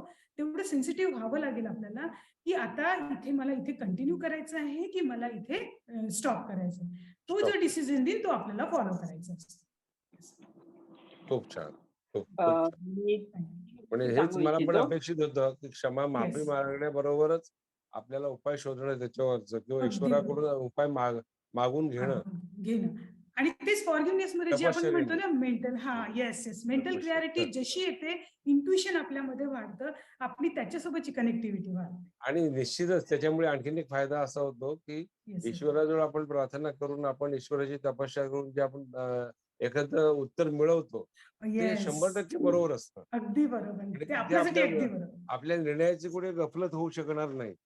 अगदी बरोबर सर अगदी असं बरोबर त्यामुळे मला हे खूप पटायला लागलं. आपलं येस म्हणणं सर छान वाटतं. मी यावर 3 गोष्टी सांगतोय. हा एक तर समर्थ रामदास स्वामी. तर ते त्या मागताना एका बाईनी ते घर पुसायचं पोते त्यांच्या चेहऱ्यावर फेकून मारलं. हा जेव्हा येस 1 मिनिट ताई, 1 मिनिट पारधी ताई, पारधी. तर चेहऱ्यावर तर त्यांनी ते घासून रमेशजी 1 मिनिट थांबा. तर ते वस्त्र घासून त्यांनी केलं होतं तर त्या बाईचा सगळ्यात तो आतला त्यांची भावना वगैरे सगळी बदलून गेलेली होती. नंबर 2 आपल्या नामदेव महाराजांना त्यांना 108 वेळा त्यांच्यावर थुंकले होते. त्यामुळे त्यांचं हे परिवर्तन झालं होतं. तसंच एका आश्रमामध्ये एक व्यक्ती होती की त्याची संपूर्ण त्याचे पैसे सगळे दान म्हणजे घेऊन घेतले होते आणि ते परत न मिळाले, ती भिकारी झाली. तरी तिथे गुरुजनांनी सांगितलं त्यांना की बा तुम्ही फक्त त्यांना क्षमा करा आणि त्याचं सगळं दैवत परत आलंय. बरोबर सर त्यावर मला उपाय द्यायचं सांगायचं होतं म्हणून मी सांगितलंय. नाही अगदी बरोबर खूप छान उदाहरण दिलेत सर रमेश पाटील बोलतायत? ताई अंजली त्या बोला. हा चला हरिओम. हरिओम ताई चित्राताई आज तुम्ही आम्हाला खूप छान गुरुप्रमाणे मार्गदर्शन केलं आणि किती छान तुमचे गुरु तशीच तुमची वाणी होते. खूप छान तुमचं गुड नॉलेज आणि तुमचं जे ध्यान होतं ते जरा वेगळ्या प्रकारचं होतं आणि खूप छान मन लागलं त्याच्यामध्ये. खूप छान सांगितलं तुम्ही की आपल्या जेही काही निगेटिव्हिटी आहे तिला कसं बाहेर काढायचं. कसं होतं आता ह्याच्या नंतर जे प्रश्न आले त्याच्यामध्ये की समजा समोरचा व्यक्ती कोणी वाईट काम करताय तर आपण काय करतो त्याच्याकडे दुर्लक्षही करू म्हणतो पण त्या आपण मनात आपल्या तेच राहतात की हे वाईट करताय तर आपलं म्हणजे त्यात आपलंच नुकसान होत असतं. तर त्याच्यामुळे दुर्लक्ष न करता त्याच्यावर उपाय जर शोधला की नाही हे चूक बस बोलून दिलं म्हणजे कसं की आपणही फ्री होऊन जातो आणि त्यांना कळतं की आपल्याला हे पटत नाहीये. मग जेव्हा सुधरायचं त्याला तो सुधरेल पण आपण आपल्या म्हणजे चांगल्या स्वभावाने आपण हा प्रयत्न करून स्वतःला चांगलं ठेवू शकतो. मग ज्या समोरच्या व्यक्तीला जे बदलायचं तो स्वतः बदलेल. जसं आता हे पिण्याचं जे म्हटलं व्यसन कुठलंही तर हे खरंच हे खराब आहे. पण होतं काय की आपण जर दुर्लक्ष करू म्हणतो समजा एखादा नवरा पितो त्याचा इम्पॅक्ट पोरांवर पडेल आणि लोक काय म्हणतील म्हणून स्त्रिया काय स्वतःचं खूप नुकसान करून घेतात की बाबा हे असं करतात हे असं करतात हे असं करतात. त्याच्यामध्ये काय पोरांमध्ये पण त्याच्यात म्हणजे तसं एक हे होऊन जातं की नेहमी म्हणजे दुसऱ्यांना दोष देत राहणं हा स्वभाव. तर काय की पोरांना की जाऊ दे ते करतात तसं करू दे पण तुम्ही तुमचं करा. तर ते कळतं चूक करताय त्यांना वाटेल की आपल्याकडे दुर्लक्ष करत आहे म्हणजे त्या स्वतः माणसालाही कळेल की आपलं हे काम चुकीचं आहे तर तो स्वतःही बदलायचा प्रयत्न करेल. तर छान त्याच्यावर गुड म्हणजे आता सध्या ही समस्या खूप जास्त आहे की हा तर आपल्याला त्यांना प्रत्युत्तर लगेच की आपल्याला हे नाही पटत आहे पण स्वतःमध्ये आपण चांगलंच पॉझिटिव्हनेसच ठेवायचं. तर असं खूप छान उपाय सांगितले तुमच्या ह्याच्यानंतर आपण जी चर्चा केली त्यातून खूप छान एक मार्ग मिळाला की त्याच्यावर उपाय शोधायचा. करतोय म्हणण्यापेक्षा बरेचसे उपाय आहे ते उपाय शोधायचे आणि त्याच्यातून आपण मार्ग काढायचा म्हणजे आपलंही लाईफ चांगलं आणि दुसऱ्याचंही लाईफ चांगलं होत आहे याचा आपण निश्चित प्रयत्न करतोय. तर खूप छान सांगितलं आपण खूप छान सुरू आहे तुमचा अभ्यास खूप छान नॉलेज मिळालं. खूप खूप धन्यवाद ताई. Thank you so much. हरिओम मी सुनीता दांडेकर बोलते आहे. मैं सुनीता दांडेकर बोल रही हूँ हिंदी में बात. हॅलो सर्वांना वाढवा थोडा. हॅलो वाढव. हो मॅडम एक मला पण उदाहरण द्यायचं होतं सुखी रहने का तरीका. अगर हमको सुखी रहना है तो एक बार का एक मैं एग्जांपल देना चाहूंगी. एक बार संत तुकाराम अपने आश्रम में बैठे हुए थे तभी उनका एक शिष्य उनके पास आया और पूछा कि आपका स्वभाव इतना मतलब आप सुखी कैसे हो. हाँ, आपके स्वभाव में कोई क्रोध नहीं है। तो वो बोला कि गुरुजी आप कैसे अपना व्यवहार इतना मधुर बनाए रखते हैं, तो हमको मतलब बताइए। तो किसी को भला बुरा नहीं कहते हो और आपका जो व्यवहार है एकदम रहस्यमय है। तो संत बोले, मुझे अपने रहस्य के बारे में तो कुछ पता नहीं है, बट तुम्हारा रहस्य मैं जानता हूँ। अगले एक हफ्ते में मरने वाले हो। तो उसको एकदम धक्का लगा। संत तुकाराम दुखी होते हुए बोले, तो कोई और कहता तो शिष्य ये बात मजाक में टाल देता, लेकिन उसने वो मजाक में नहीं टाला। उसने बोला कि अगर स्वयं तुकाराम महाराज साधारण तो नहीं है, जगत गुरु है, और उन्होंने बोला है तो ये तो बात सही हो सकती है। तो वो उसको कैसे काट सकता था, नहीं काटा उसने। वो गया शिष्य और उसने उनका आशीर्वाद लिया और बोला कि ठीक है, तो अभी मैं क्या करूंगा, 7 दिन तो है मेरे पास। 7 दिन में वो जो पहले जैसे था वो नहीं, वो सब छोड़ दिया। सबसे प्रेम से बात करना, सबको माँ की माफी देना, ये सब, वो क्रोध न करना, ज्यादा समय ध्यान और पूजा में लगाना, इसका उसका व्यवहार एकदम चेंज हो गया। अब 7वां दिन आ गया, उसको लगा अभी मुझे तो मरना ही है, चलो एक बार संत तुकाराम जी के पास जाएंगे और उनको उनका आशीर्वाद लेके, फिर चल मरना ही है तो मरना ही है ना, आशीर्वाद लेके मरेंगे। तो वो गया और आशीर्वाद मतलब लिया और बोलता है कि महाराज अभी मुझे आशीर्वाद दो, मुझे तो जाना ही है। वो बोले कि आपको जाना ही है, लेकिन एक बात मुझे बताओ, ये 7 दिन में आपने क्या किया? तो बोला कि मैंने सबको माफ कर दिया, किसी पे क्रोध नहीं किया, मेरा व्यवहार इतना एकदम पोलाइटली था कि मैं किसी ने मुझे मतलब ऐसा मतलब अपने मन से कोई मतलब उनके मन से कोई बददुआ नहीं निकली, ऐसा मैंने व्यवहार किया। तो बोले ठीक है, बहुत अच्छे किए, तो यही तो मुझे बोलना था। तो वो मुस्कुरा कर बोले कि यही मेरे अच्छे व्यवहार का रस है, मेरे भी व्यवहार का ये रस है कि मैं किसी को क्रोध नहीं करता और किसी के साथ व्यवहार बुरा नहीं करता, झूठा नहीं करता। और ऐसा ही है, क्योंकि सबको एक दिन मरना है। रवि सोम मंगल बुध गुरु जो भी दिन 7 दिन है उसमें सबको नहीं है। तो सबको अपने को गर्व नहीं होना चाहिए। सम्मान अगर हमको मिल रहा है तो गर्व, एकदम हमको ईगो नहीं आना चाहिए। और अपमान हुआ तो क्रोध नहीं आना चाहिए। क्रोध उत्पन्न हो गया अगर हमारे इसमें, तो हमारे मुंह मतलब बुरे वर्ड नहीं निकलना चाहिए। यही आपने जो मतलब वो आज का क्लास था उसमें समझ में आ गया, क्योंकि हमारा अगर कुछ गलत हो गया तो वो हमने खुद ने ढूंढना चाहिए, अपने आप में ढूंढना चाहिए। क्योंकि हम क्या करते हैं, अपने आप में न ढूंढते, दूसरे को ढूंढते हैं, और उसी तरह से हम अपने आप को दूर करते हैं लोगों से। तो ये आपने इतनी अच्छी तरह से हमको बताया। तो आपका एक्चुअली मराठी में मैं अच्छी बोल सकती हूँ, लेकिन हिंदी में थोड़ा सा ये तो नाही, काय हरकत नाही, मी पण मराठीच आहे, मराठी बोलते मी पण. माहितीये मला, पण कसं दादांचं सगळे हिंदीमध्ये काही लोक आहेत ना, त्यांना राईट कळायला पाहिजे म्हणून दादा बोलतात ना हिंदीमध्ये, सांगा म्हणजे त्यांना ऍटलिस्ट म्हणून. तर खूप छान सेशन होत ताई, म्हणजे खूपच छान. आणि त्यासाठी मेडिटेशन गरजेचं आहे आणि अध्यात्म गरजेचं आहे, तरच तुमचं मन. मोगऱ्याचे फुलं आपल्या ओंजळीत घेतले तर आपली ओंजळ तर सुगंधी होतेच होते, पण इतरांना सुद्धा मिळतो. तर आपण जर असं वागलो ना, तर नक्कीच आजूबाजूचं वातावरण छान होईल, आपल्याशी संपर्कात येणारे लोक सुद्धा म्हणजे त्यांच्यात सुद्धा चेंजेस येतील. हे तुम्हाला सांगायचं होतं आणि माझ्या लक्षात आलेलं आहे. धन्यवाद ताई, खूप छान. थँक्यू ताई, थँक्यू सो मच. अंजली ताईनी आणि तुम्ही खूप छान फीडबॅक दिला, मला खूप आवडला ताई. विद्या ताईनी पण खूप छान फीडबॅक दिला मला, आणि लक्ष्मी ताईनी पण खूप छान फीडबॅक दिला. Thank you so much. Thank you. Hariom ताई. हरिओम चित्रा ताई. हरिओम ताई. हरिओम. हा, मी मंगला डहाके बोलत आहे. खूप सुंदर तुम्ही मार्गदर्शन केलेलं आहे. आणि ध्यान धारणा खरंच आहे, तुम्ही जे सांगितलं मोक्षापर्यंत जाण्याचा मार्ग हा खरंच आहे, अध्यात्म आहे. ध्यान धारणा, ध्यान जर लावलं आपण तर मेडिटेशन सगळ्यात चांगलं आहे, हे खरं आहे. आणि स्वतःला ओळखून आपण सकारात्मक वृत्तीने जर आपण जगलो तर खरंच आपण कधीच कुठे हारत नाही. कितीही दुःख येऊ द्या, कितीही अडचणी येऊ द्या, तरी पण आपण सुखी राहू शकतो, आनंदी राहू शकतो. खूप छान सांगितलंय ताई तुम्ही, खूप सुंदर. खूप खूप धन्यवाद ताई, थँक्यू. खूप छान.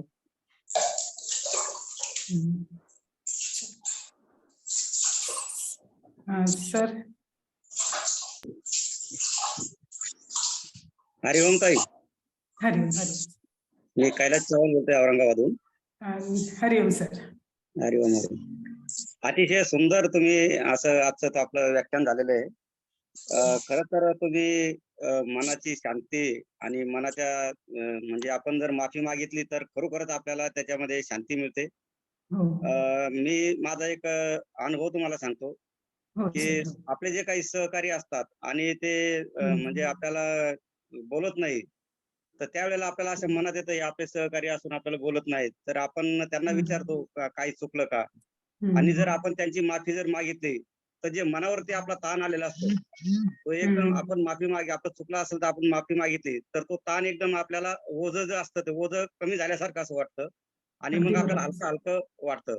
तर ते खरंच आहे, ते ओझं घेऊन चालतो आपण, पण आपण जर लगेच आपण माफी मागितली तर आपल्याला आपलं म्हणजे जगणं वागणं आणि जे मनावर जे दडपण असतं ते कमी होतं. तर ते तुम्ही आज ते आपल्याला म्हणजे तुम्ही खरं दाखवून दिलं की खरंच आपण माफी मागितली तर आपण सहज जीवन जगू शकतो. अतिशय सुंदर तुम्ही हा व्याख्यान झालेले आहे आपलं. खूप खूप धन्यवाद ताई. खूप खूप धन्यवाद sir. Thank you sir. Thank you.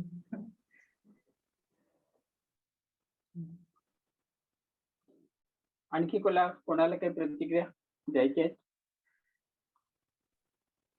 Hariom ताई. हरिओम. दादासाहेब टिस्कुल योग वर्गातील सर्व मान्यवरांना माझा नमन वंदन प्रणाम. मी थोडीशी उशिरा जॉईन झाली आहे, पण तरी सुद्धा इतकं सुंदर तुमचं जे सुरू होतं ध्यान धारणा आणि इतकं मन लागलं आणि ते ऐकायला तर एकदम पॉझिटिव्ह एनर्जी आल्यासारखं वाटलं. खूप सुंदर, अतिशय सुंदर तुमचं मार्गदर्शन मिळालं. मला खूप थोडंसं वाटलं की मी खूप मोठा सेशन मिस केला, पण चर्चा झाली त्याच्यामुळे खूप बरं वाटलं की कारण खरंच खूप सुंदर असं सेशन होतं तुमचं. मी मतेदादांना सुद्धा विनंती करेन की लवकरात लवकर हा व्हिडिओ अपलोड करून किंवा तयार करून आमच्यापर्यंत पोहोचवावा आणि मी त्यात फायदा घ्यावा. खरंच खूप सुंदर होतं ताई. मी थोडा वेळच जुळली, 10-15 मिनिटं मला मिळाले, पण त्याच्यामुळे मला खरंच त्याच्यातलं कळलं की खरंच अतिशय सुंदर असं वर्ग झालेला आहे आणि तुमचं तर नेहमीच मार्गदर्शन ह्या योग वर्गात मिळत असते आणि अतिशय सुंदर तुमचं मार्गदर्शन असते. नरेश दादांचं तर काही सांगायचंच नाही, ते तर अतिशय सुंदर मार्गदर्शन असते त्यांचं आणि ते गुरु नेहमीच लाभत असतात आणि त्याच्यानंतर तुम्ही सुद्धा अतिशय सुंदर म्हणजे जसं ऐकतच राहावं असं वाटतं. खूप खूप धन्यवाद ताई. इंद्रायणी ताई, तुम्ही उशिरा जॉईन झालेत. उद्यापासून पाहिजे असेल तर मी 4 वाजता तुम्हाला रिंग करू का? मी थोडीशी कामात होती सर, म्हणून नाही झालं. मोबाईल आता मुलीचे 10वीचे पेपर असल्यामुळे तिच्याकडे असतो, तर त्याच्यामुळे माझं होत आहे. बस आता 2 समजू शकते. आता 3 पेपर राहिलेले आहेत, बस त्याच्यानंतर मी मोकळी आहे. 10वीचा वर्ग असल्यामुळे माझ्या ही खंत आहे मला, पण ठीक. व्हिडिओ लवकर भेटेल ताई, व्हिडिओ पाठवून देतो लवकर. तयार लवकर करतो. हरिओम मते सर. हा, हरिओम. इंद्रायणी ताई छान फीडबॅक दिला. Thank you so much. हो, लवकरच व्हिडिओ बनवणार आहे. आज मला पण खूप आवडला आहे. लवकर गेलं पाहिजे. नक्कीच. ठीक आहे, धन्यवाद. आणखी काय प्रतिक्रिया? हॅलो. हा ताई, चित्रा ताई. हो. मी एक छोटासाच प्रश्न विचारते आहे. हो. कधी कधी काय असतं की आपल्याला आपली चूक नसते, है की नाही, आणि एखाद्या व्यक्तीचा असा प्रचंड राग येतो आणि त्या व्यक्तीची माफी पण मागावंसं वाटत नाही. अशा वेळेस नेमकं काय करावं? येस, बरोबर आहे. तर इथे काय असतं, म्हणजे 2 लेवलला आहे माफी मागणं. ही आहे 2 लेवलला. फिजिकली म्हणजे स्वतः जाऊन माफी मागणं किंवा अंतरात्म्याच्या लेवलला माफी मागणं. ठीक आहे. तर हे असं म्हटलं जातं की राग करणं कुणाविषयी हे अशी गोष्ट आहे, हे असं विष आहे की आपण पित असतो, पण आपण म्हणतो की दुसरा मरावा किंवा दुसऱ्याची डेथ व्हावी. हे असं आहे, कारण की विष तर आपल्या आतमध्ये आहे, राईट, पण आपण दुसऱ्यांचा राग करतो. हे जे विष आहे ना आपल्या अंदर, म्हणजे लॉजिकली बघा, हे विष आपल्या अंदर आपल्या आतमध्ये कशाला क्रिएट करायचं? तर जर आपल्याला खुश राहायचं आहे तर आपण ते शांततेने स्वतःला, तर इथे कसं आपण दुसऱ्याला तर जाऊन माफी नाही मागू शकत, त्याला माफ नाही करायचं.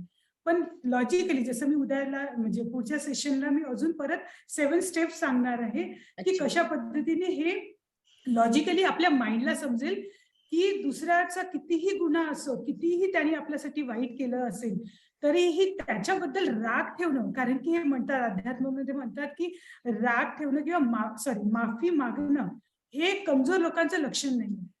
जेव्हा आपल्या ईश्वराला आपल्याला खूप स्ट्रॉंग बनवायचं असतं ना, तेव्हाच ती इन्स्टिंक्ट, ती फिलिंग आपल्यामध्ये आणली जाते. म्हणजे जर आपल्याला एखाद्या व्यक्तीबद्दल राग येत आहे ना, तर त्याचं पॉझिटिव्ह साईड काय आहे की ईश्वराला आपल्याकडनं आपली इलिजिबिलिटी वाढवायची आहे आणि आपल्याला स्वतःला स्ट्रॉंग करायचं आहे. म्हणून तो रागची इंटेन्सिटी वाढवली जाते की म्हणजे जसं जसा राग येतो मग ती फ्रिक्वेन्सी वाढते, मग आपल्याला रिअलाइज होतं की नाही समवेअर म्हणजे कुठेतरी हे मला त्रास देत आहे.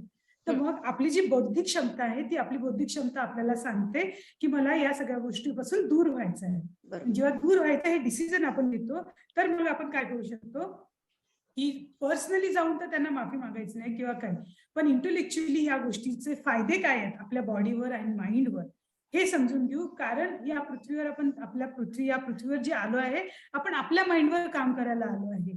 तर जेव्हा कुणाचा राग येतो तेव्हा या रागचं अनालिसिस करणं गरजेचं आहे. मला एक्झॅक्टली राग कशासाठी येतो त्या माणसाने, त्या व्यक्तीने माझ्या लाईफमध्ये असं काय वाईट केलं ज्या गोष्टीने मला मी ट्रिगर होत आहे.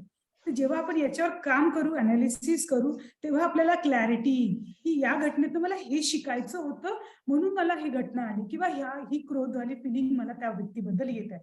जसंच आपल्याला ते क्लिक होतं मला याच्यातनं हे शिकायचं आहे, इथून मला माझा प्रोग्रेस करायचा आहे, मग आपलं जे इंटेलेक्च्युअल माइंड आहे थोडं हळूहळू शांत होतं आणि ते एक्सेप्ट करायला तयार होतं की मला आता या व्यक्तीला माफ करणं पॉसिबल करावं लागेल. जरी ते सुरुवातीला नाही होत, तर हळूहळू मंथन आणि चिंतन केल्यानंतर ते पॉसिबल व्हायला लागतं, वेळ द्यावा लागतो. आणि मग आपण स्वतः जसं आता आपण कॉन्फिडन्स मेडिटेशन केलं, मी ज्या 9 स्टेप सांगणार आहे त्या जेव्हा आपण फॉलो करू, मग आपण दुसऱ्याचा राग कमी करून आपण माफ करू शकतो. असं पॉसिबल आहे. खूप छान, खूप छान. हा हा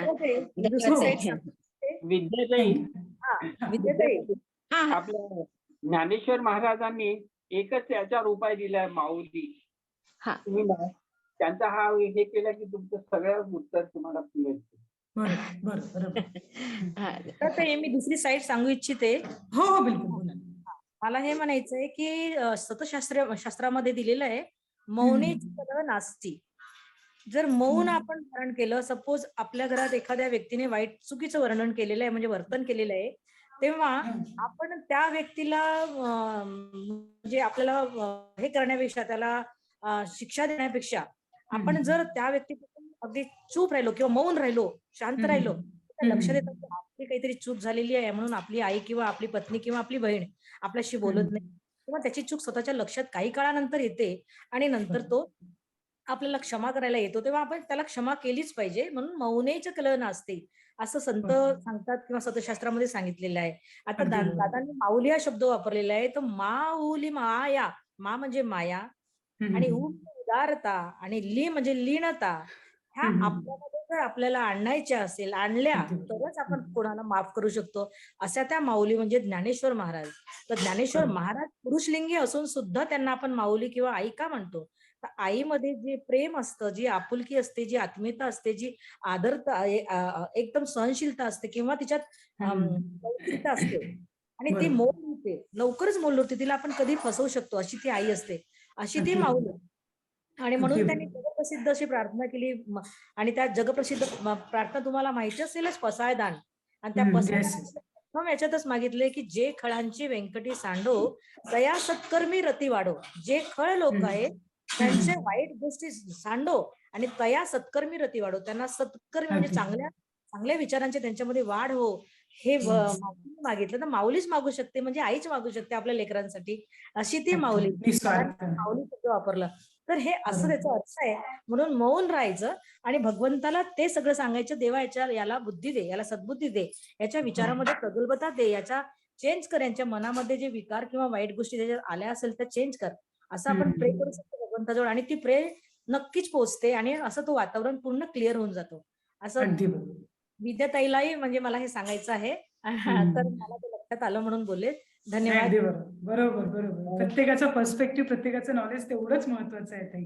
त्यामुळे thank you so much for this ताई आहेत, ह्या हरिभक्त आहेत आणि त्यांच्या घराण्यामध्ये संपूर्ण तुम्ही ते कोणालाही भेट द्यायचं असेल तर प्रत्येकाचे पायाचं दर्शन घेतात. हे मी आवर्जून सांगतोय. Very nice. नाही, त्यांचा फीडबॅक पण खूप छान होता. थँक्यू ताई, थँक्यू. थँक्यू ताई, थँक्यू. नाही, काही नाही, दादा खूप मोठं करतात आपल्याला ऍक्च्युली. काही नाही, काही नाही, फक्त माझी आवड ही अध्यात्म हा माझा विषय आहे आणि आवडता विषय असल्यामुळे मला हे सगळं आवडतं. कारण नम्र झाला भूता त्याने कोंडिले अनंता. जो नम्र होतो त्यालाच भगवंत आपल्या हृदयामध्ये म्हणजे कोरून घेतो. तो म्हणजे त्यामध्ये जर वाईट गुण असेल किंवा क्रोध, लोभ, मोह, मत्सर असेल तर भगवंत आपल्या जवळ सुद्धा येऊ देत नाही. तर आणि दादाने जे पायाचं उदाहरण दिलं की नमस्कार करतात, तर हे नम्रपणाचेच लक्षण आहे. कारण आपण जेव्हा वारीला जातो तेव्हा सगळे वारकरी लहान असो मोठा असो त्यांना ते नतमस्तक होतात. कारण नतमस्तक होतात म्हणजे त्यांना माऊली म्हणून त्यांना चरण स्पर्श कारण जयाअंगी मोठेपण म्हणजे त्यांच्यात मोठेपण हा घालवतात आणि लहान होण्याचा प्रयत्न करतात. कारण मुंगी लहान असली की साखरेवर ढिगावर चढून साखर खाऊ शकते, आपण नाही खाऊ शकत ना. आपण जर चढायला गेलो तर ढगच पडून जाईल खाली. तर तिच्या प्रयत्न करते आणि साखर खाते. तसं माझं प्रयत्न आहे. दादा मोठे करतात, हे दादाचं मोठेपण आहे. दादा आमच्यासाठी खूप काही आहेत, म्हणजे खूप काही आहेत. त्यांचं आपलं सगळ्यांचं माझं रिलेशन तरी आमचं अगदी घर म्हणजे एकदम फॅमिली रिलेशन आहे.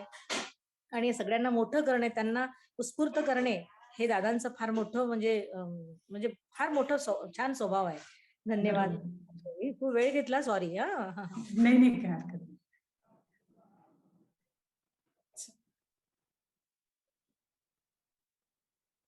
बराच वेळ झाला, आणि काही प्रश्न असेल तर विचारू शकाल लगेच. चित्राताई नमस्कार. हरिओम. हरिओम सर. खूप छान पद्धतीने आजचं सेशन झालेलं आहे. आता आपण सध्याच्या जगराटीमध्ये भावना शून्य लोक जगत असताना आपण क्षमा साधण्याचा एक चांगला उपाय, जसं सुनीताताईंनी पण एक चांगलं दिलं की नम्र आणि क्षमा, म्हणजे दोघांचा जवळजवळ समन्वयच आहे की आहे. त्याच्यानंतर दादाने एक प्रश्न केला होता की क्षमा करायची तर किती करायची. त्याचं पण तुम्ही एक छान उत्तर दिले की लिमिट पर्यंत तुम्ही क्षमा, ज्यावेळी तुम्ही तुमच्यात एक पॉझिटिव्ह थॉट्स किंवा एक चांगली क्षमा तुमच्यात जेव्हा तुम्ही निर्माण करतात त्यावेळी डेफिनेटली परमेश्वर देखील तुम्हाला साथ देतो. काही ना काहीतरी निर्णय घ्यावा लागेल की एखाद्या माणसाला आपण किती वेळ क्षमा करावी. तर हे बऱ्याच प्रश्नांची उत्तर आज तुमच्या या व्याख्यानातून मिळालेली आहेत आम्हाला. त्याच्यामुळे ठावकर सरांचं खूप खूप धन्यवाद आणि सगळ्याच टीमचं धन्यवाद आणि तुमचे ते स्पेशली धन्यवाद आहेत. एक चांगला विषय घेऊन तुम्ही आम्हाला मंत्रमुग्ध केलं, त्याच्याबद्दल धन्यवाद. मी कैलास म्हात्रे खोपोलीवरून बोलतोय. धन्यवाद. कैलास सर, खूप खूप धन्यवाद. तुम्ही खूप छान फीडबॅक दिला. धन्यवाद. आणखी काही आहे प्रश्न? मी उदाहरण देते सर. दादा, तो म्हणजे मी किती वेळा याच्यासाठी म्हटलं की किती वेळा माफ करायचं. एक घटना आहे आपल्या भंडारा जिल्ह्यातली. अगदी म्हणजे लग्नानंतर थोड्याच दिवसांनी त्रास सुरू झाला. त्रास तो इतका वाढत गेला. मुलगा झाला तिला आणि 10वीला गेल्यापर्यंत जाईपर्यंत 15 वर्षाचा 15.5 वर्षाचा होईपर्यंत तिने त्रास सहन केला. जेव्हा जसा मुलगा 10वी पास झाला, मुलांनी सांगितलं आईला पॅक कर, इथे आपल्याला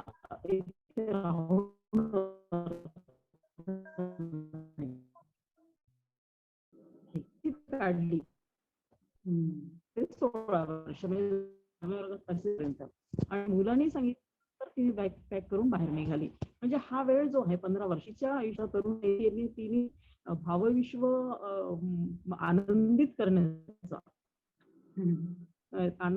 तो क्षण, तेवढे दिवस तिनं त्यात घालवले. म्हणून मी विचारलं आपल्याला किती वेळा सहन म्हणजे सहन करायचं की तेव्हा किती वेळा माफ करायचं. अगदी बरोबर. यात मला फक्त एकच म्हणायचं आहे, म्हणजे मला कोणाला दोष द्यायचा नाहीये, पण जसं आपण म्हणतो ना, आपलेच कर्म आपल्या कर्मामुळे आपल्या लाईफमध्ये होते. तर जे एक्सपिरियन्स आपण इथे घ्यायला आलो आहे ते आपल्याला कुठल्या ना कुठल्या रूपाने मिळणारच आहे. कधी कुणाचं लग्न होऊन काही वाईट सिच्युएशन येऊन तो अनुभव घेतला जाईल किंवा कधी दुसऱ्या परिस्थितीमध्ये अनुभव घेतला जाईल. पण आपण इथे जो आलो आहे, जे अनुभव घ्यायला आलो आहेत आणि जी मॅच्युरिटी वाढवायला आलो आहे, ते तर आपल्याला कुठल्या ना कुठल्या मार्गाने आपल्याला ते भोगावंच लागणार आहे किंवा तो अनुभव येणारच आहे. त्यामुळे तुमचं म्हणणं बरोबर आहे. म्हणून जेवढ्या लवकर आपण ही समज क्रिएट करू स्वतःमध्ये की मला स्वतःवर काम करायचं आहे आणि स्वतःमध्येच ती शांतता, प्रेम, आनंद हे अनुभव स्वतःमध्ये आधी घ्यायचा आहे. तर आणि मी एवढं नक्की म्हणू शकते, ज्या ताईनी इतके वर्ष त्रास सहन केले, तर बिलीव्ह मी त्या ताईची आध्यात्मिकता ही नक्कीच वाढली असेल. कारण की जेव्हा आपण दुःखामध्ये असतो ना, तर आपला सगळ्यात पहिला धाव असते ती त्या ईश्वराकडे असते. तर ती त्यांची आणि त्या ईश्वराशी कनेक्टिव्हिटी नक्कीच मी म्हणू शकते की इतर लेडीजच्या कम्पेअरमध्ये त्यांची ती आध्यात्मिकता नक्कीच चांगली स्ट्रॉंग झाली असेल. तर बराच वेळ झालाय. आणखी काही प्रतिक्रिया नसेल तर आजचा वर्ग आपण संपूया. धन्यवाद. थँक्यू.